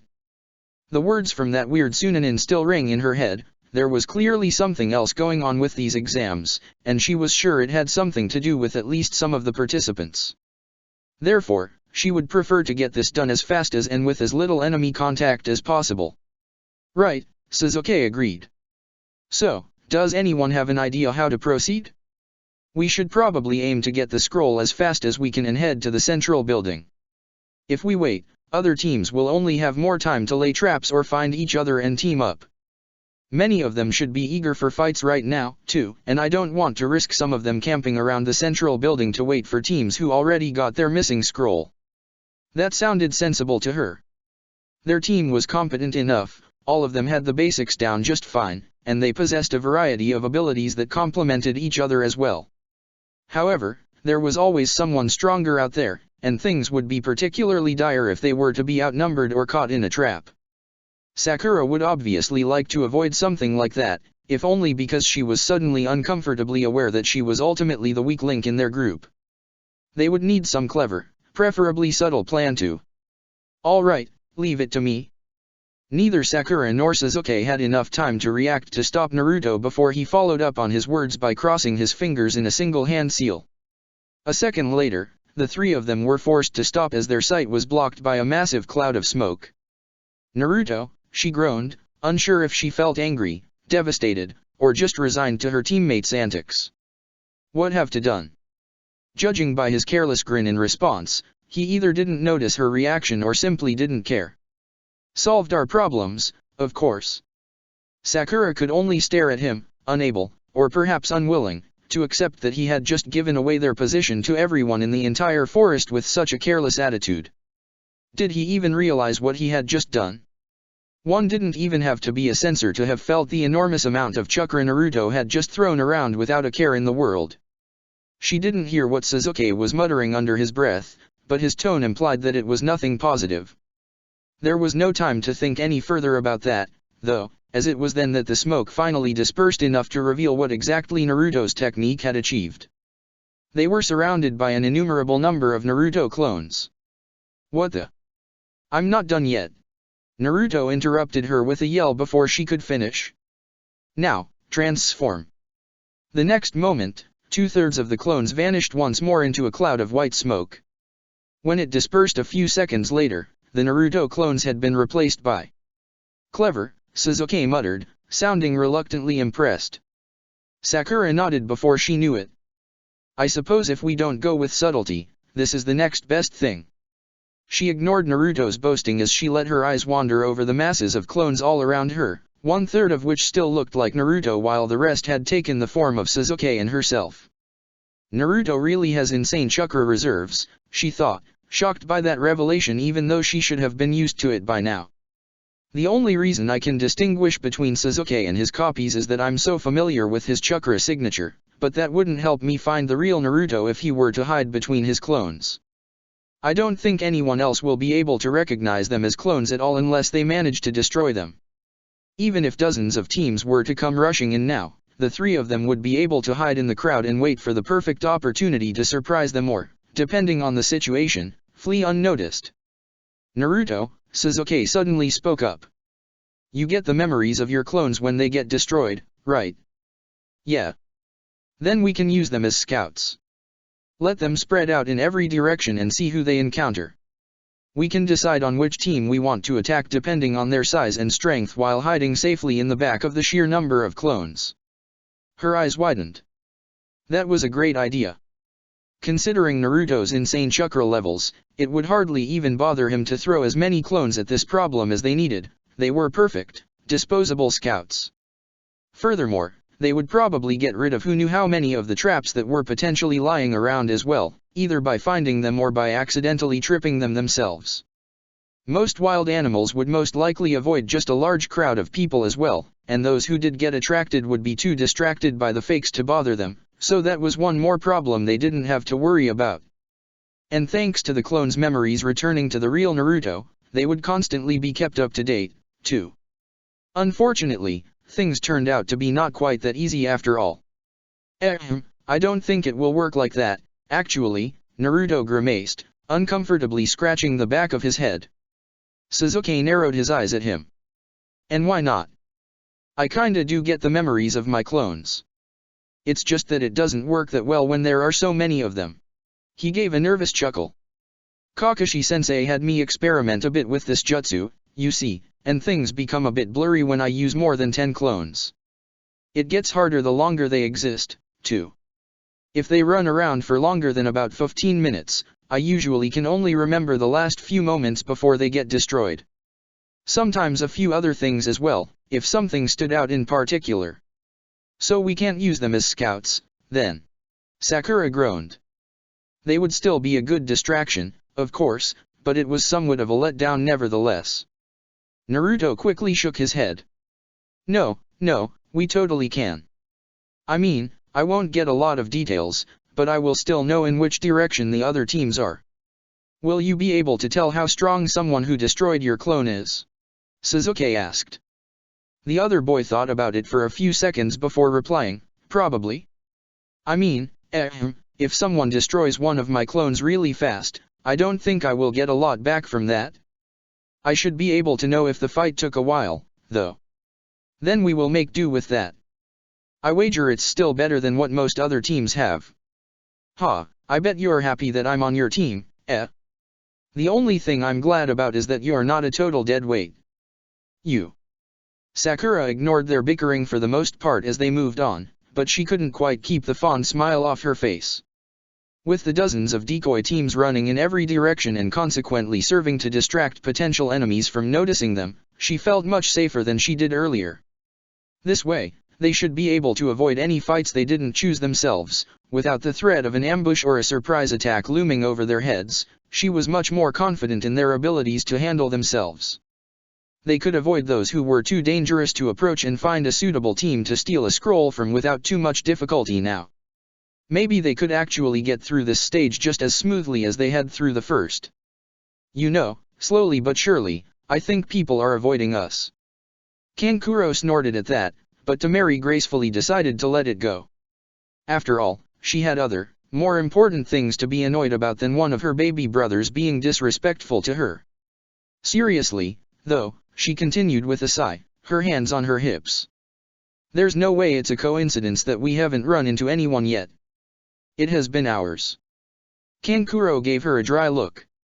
What gave it away, the fact that we have found any signs of other teams battling it out, or the funny thing about anyone we do find signs of just so happens to run in the exact opposite direction as soon as they notice us? I'm more concerned about the fact that it's literally everyone doing it. It would be one thing if only the more well-informed teams tried to avoid us. Fighting another strong team when there are plenty of weaker targets around is just asking for trouble, after all. However, there should be enough teams with no idea of just how foolish engaging us would be, and we should have run into at least some of them by now. It wasn't exactly hidden that they were the children of Suna's current Kazekage, a big red flag to anyone unfortunate enough to cross their path, but they also hadn't particularly proclaimed that fact to anyone either. Similarly, while Gaara's strength wouldn't be a secret to anyone with good connections, their father had walked a balancing act between using him to demonstrate Suna's power and keeping him safe while he was still young and more vulnerable to enemy attacks. There was no way any run-of-the-mill genin knew just how dangerous he was.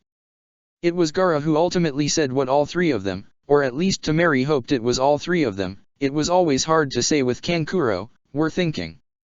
Someone is deliberately trying to interfere with our progress, then. Out of the corner of her eyes, she gave her youngest brother a careful look, trying to gauge his emotional state. He had grown up much more stable and in control of his abilities than his younger years would have led anyone to expect, probably as a result of their father's miraculous and to this day inexplicable change of attitude a bit over 10 years ago. Calling him warm or fatherly would push it too far, but he had certainly taken much more of an interest in Gaara after returning from some sort of trip back then. In all three of his children, really. That didn't mean that he didn't have phases during which it was wiser to leave him alone, though. Temari loved her brother, but that didn't mean she was stupid. Their relationship wouldn't protect her if he was in one of his increasingly rare bad moods. Judging that he was still fine, she focused back on the conversation. Well, we can't let them get away with that, now can we? We really can't, Kankuro agreed, lips tucked upwards in a just slightly unhinged grin.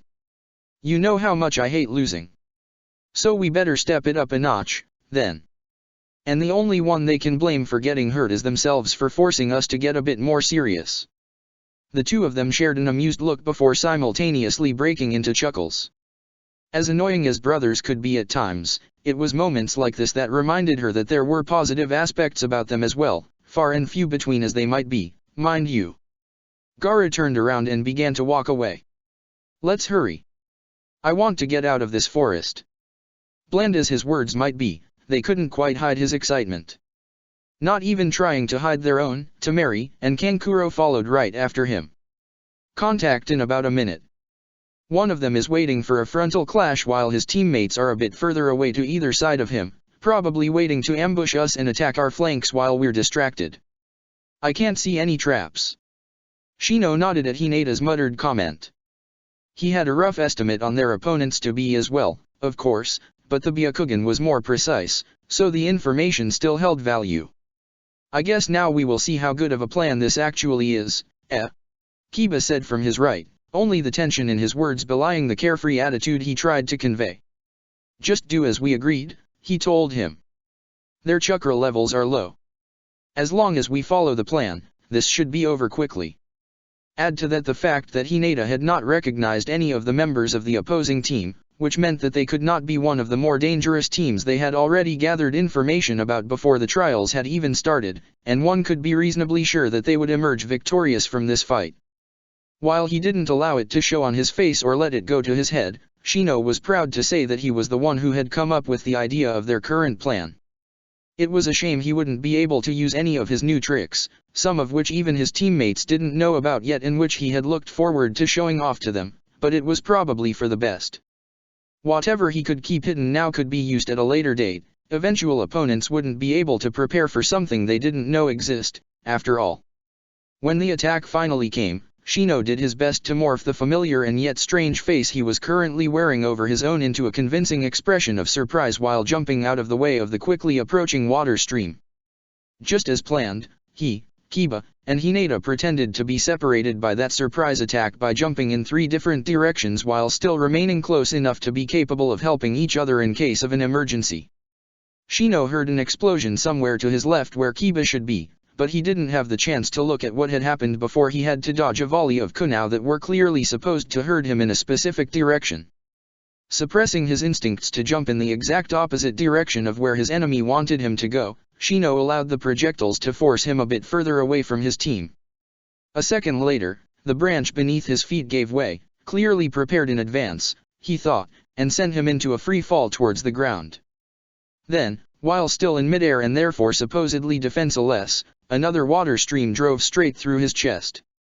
Shino tried not to relish too much in his opponent's surprised exclamation when his body dissolved into hundreds of insects. Surprised as he was, he had barely enough time to react before the real Shino enveloped him in a second swarm that flew out of his sleeves. While he managed to avoid that by a hair, however, he couldn't do anything about the staff that suddenly appeared in Shino's hands with a puff of smoke and smashed into his face.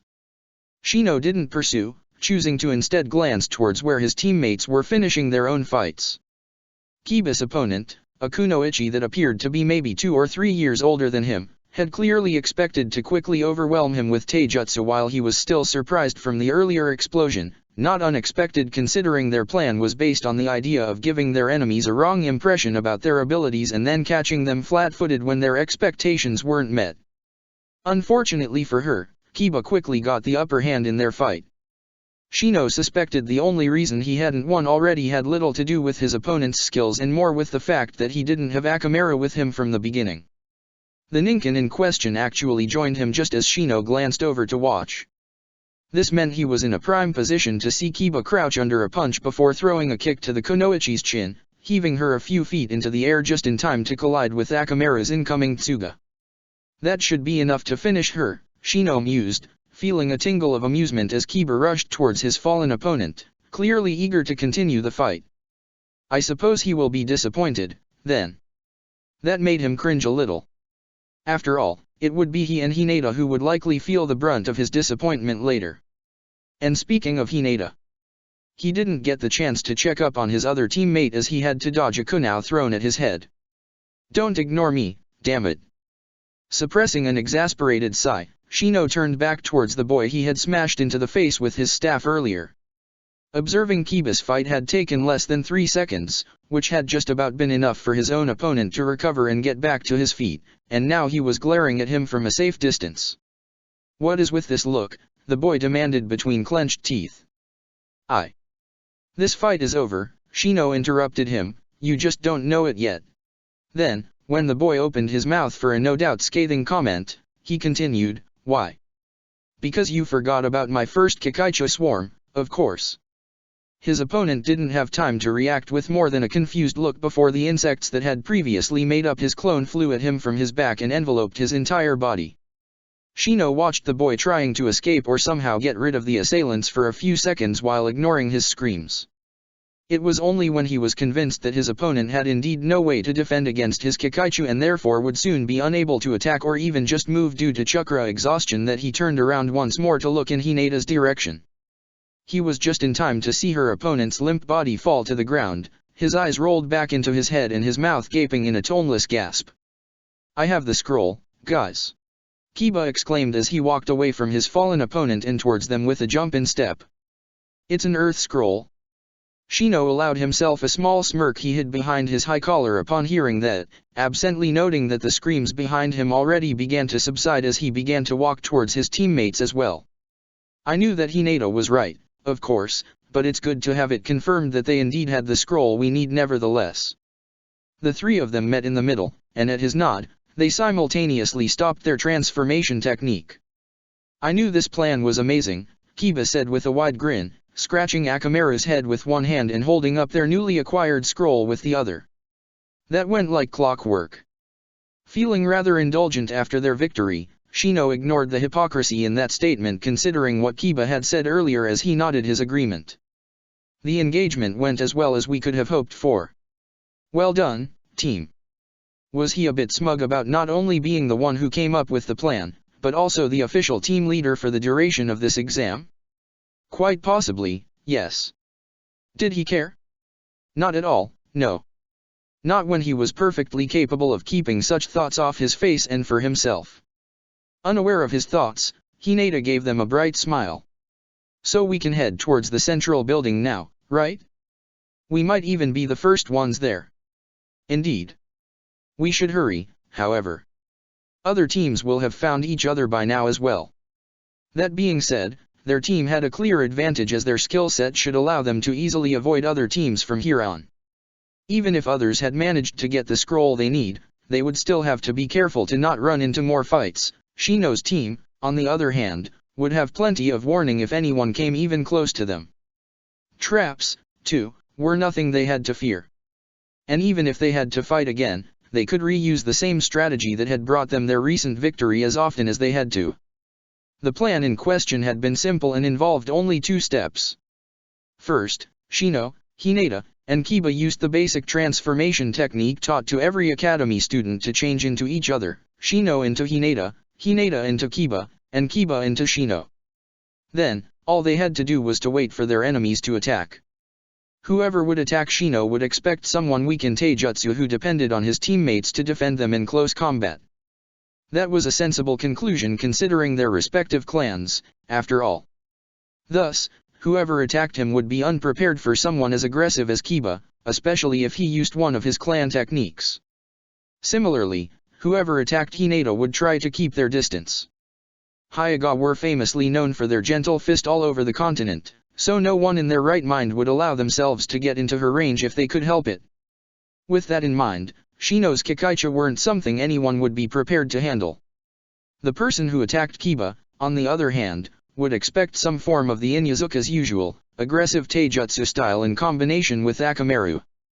Being subjected to the gentle fist when one expected regular Taijutsu had to be an uncomfortable experience, Shino thought. Judging by the results of their recent fight, a variation of this strategy would probably prove to be useful in many future encounters to come as well. With that positive thought in mind, Shino joined his 2 teammates in the trees as they rushed towards the central building to finish this stage. Who knew? Maybe Hinata was actually right and they would be the first ones there. Maybe they would even set a new record. Now that would be a great finish for the second stage of the Chunin exams. In hindsight, Shino would later ruefully acknowledge, expecting things to go that smoothly was really foolish, wasn't it? So this concludes part 1. I suppose we were lucky that we were assigned as we were. It's almost ironic that Konoha would help us beat its own teams. Just don't forget about what Tsuchikage-sama told us. We have to play to their rules in this for the time being. Yeah, we know. No need to keep reminding us, man. There is a need for that when I think you're about to forget, actually. You. That's enough, a new, booming voice interrupted the group. We have just found each other. I don't want to have to break up fights already. At least wait a few hours before smashing your heads in, would you? The previous speakers muttered something unflattering at that, but in the end, they didn't try to argue and yielded to the man's authority. Seeing this, the booming voice continued, we have to move on now. One of the off-limit teams is approaching faster than I would like. They will probably be here in less than 10 minutes, and we want to be as far away as we can by the time they arrive.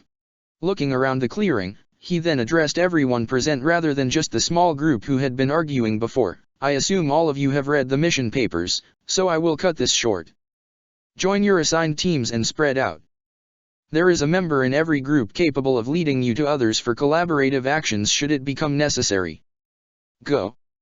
With that, nearly a dozen teams of 3, all wearing forehead protectors that identified them as shinobi from either Uegakuer or Takigakuer, leapt into action by running away from each other and deeper into the forest, leaving behind only the bodies of 6 fallen Kusanins. Check the description for the links to the author.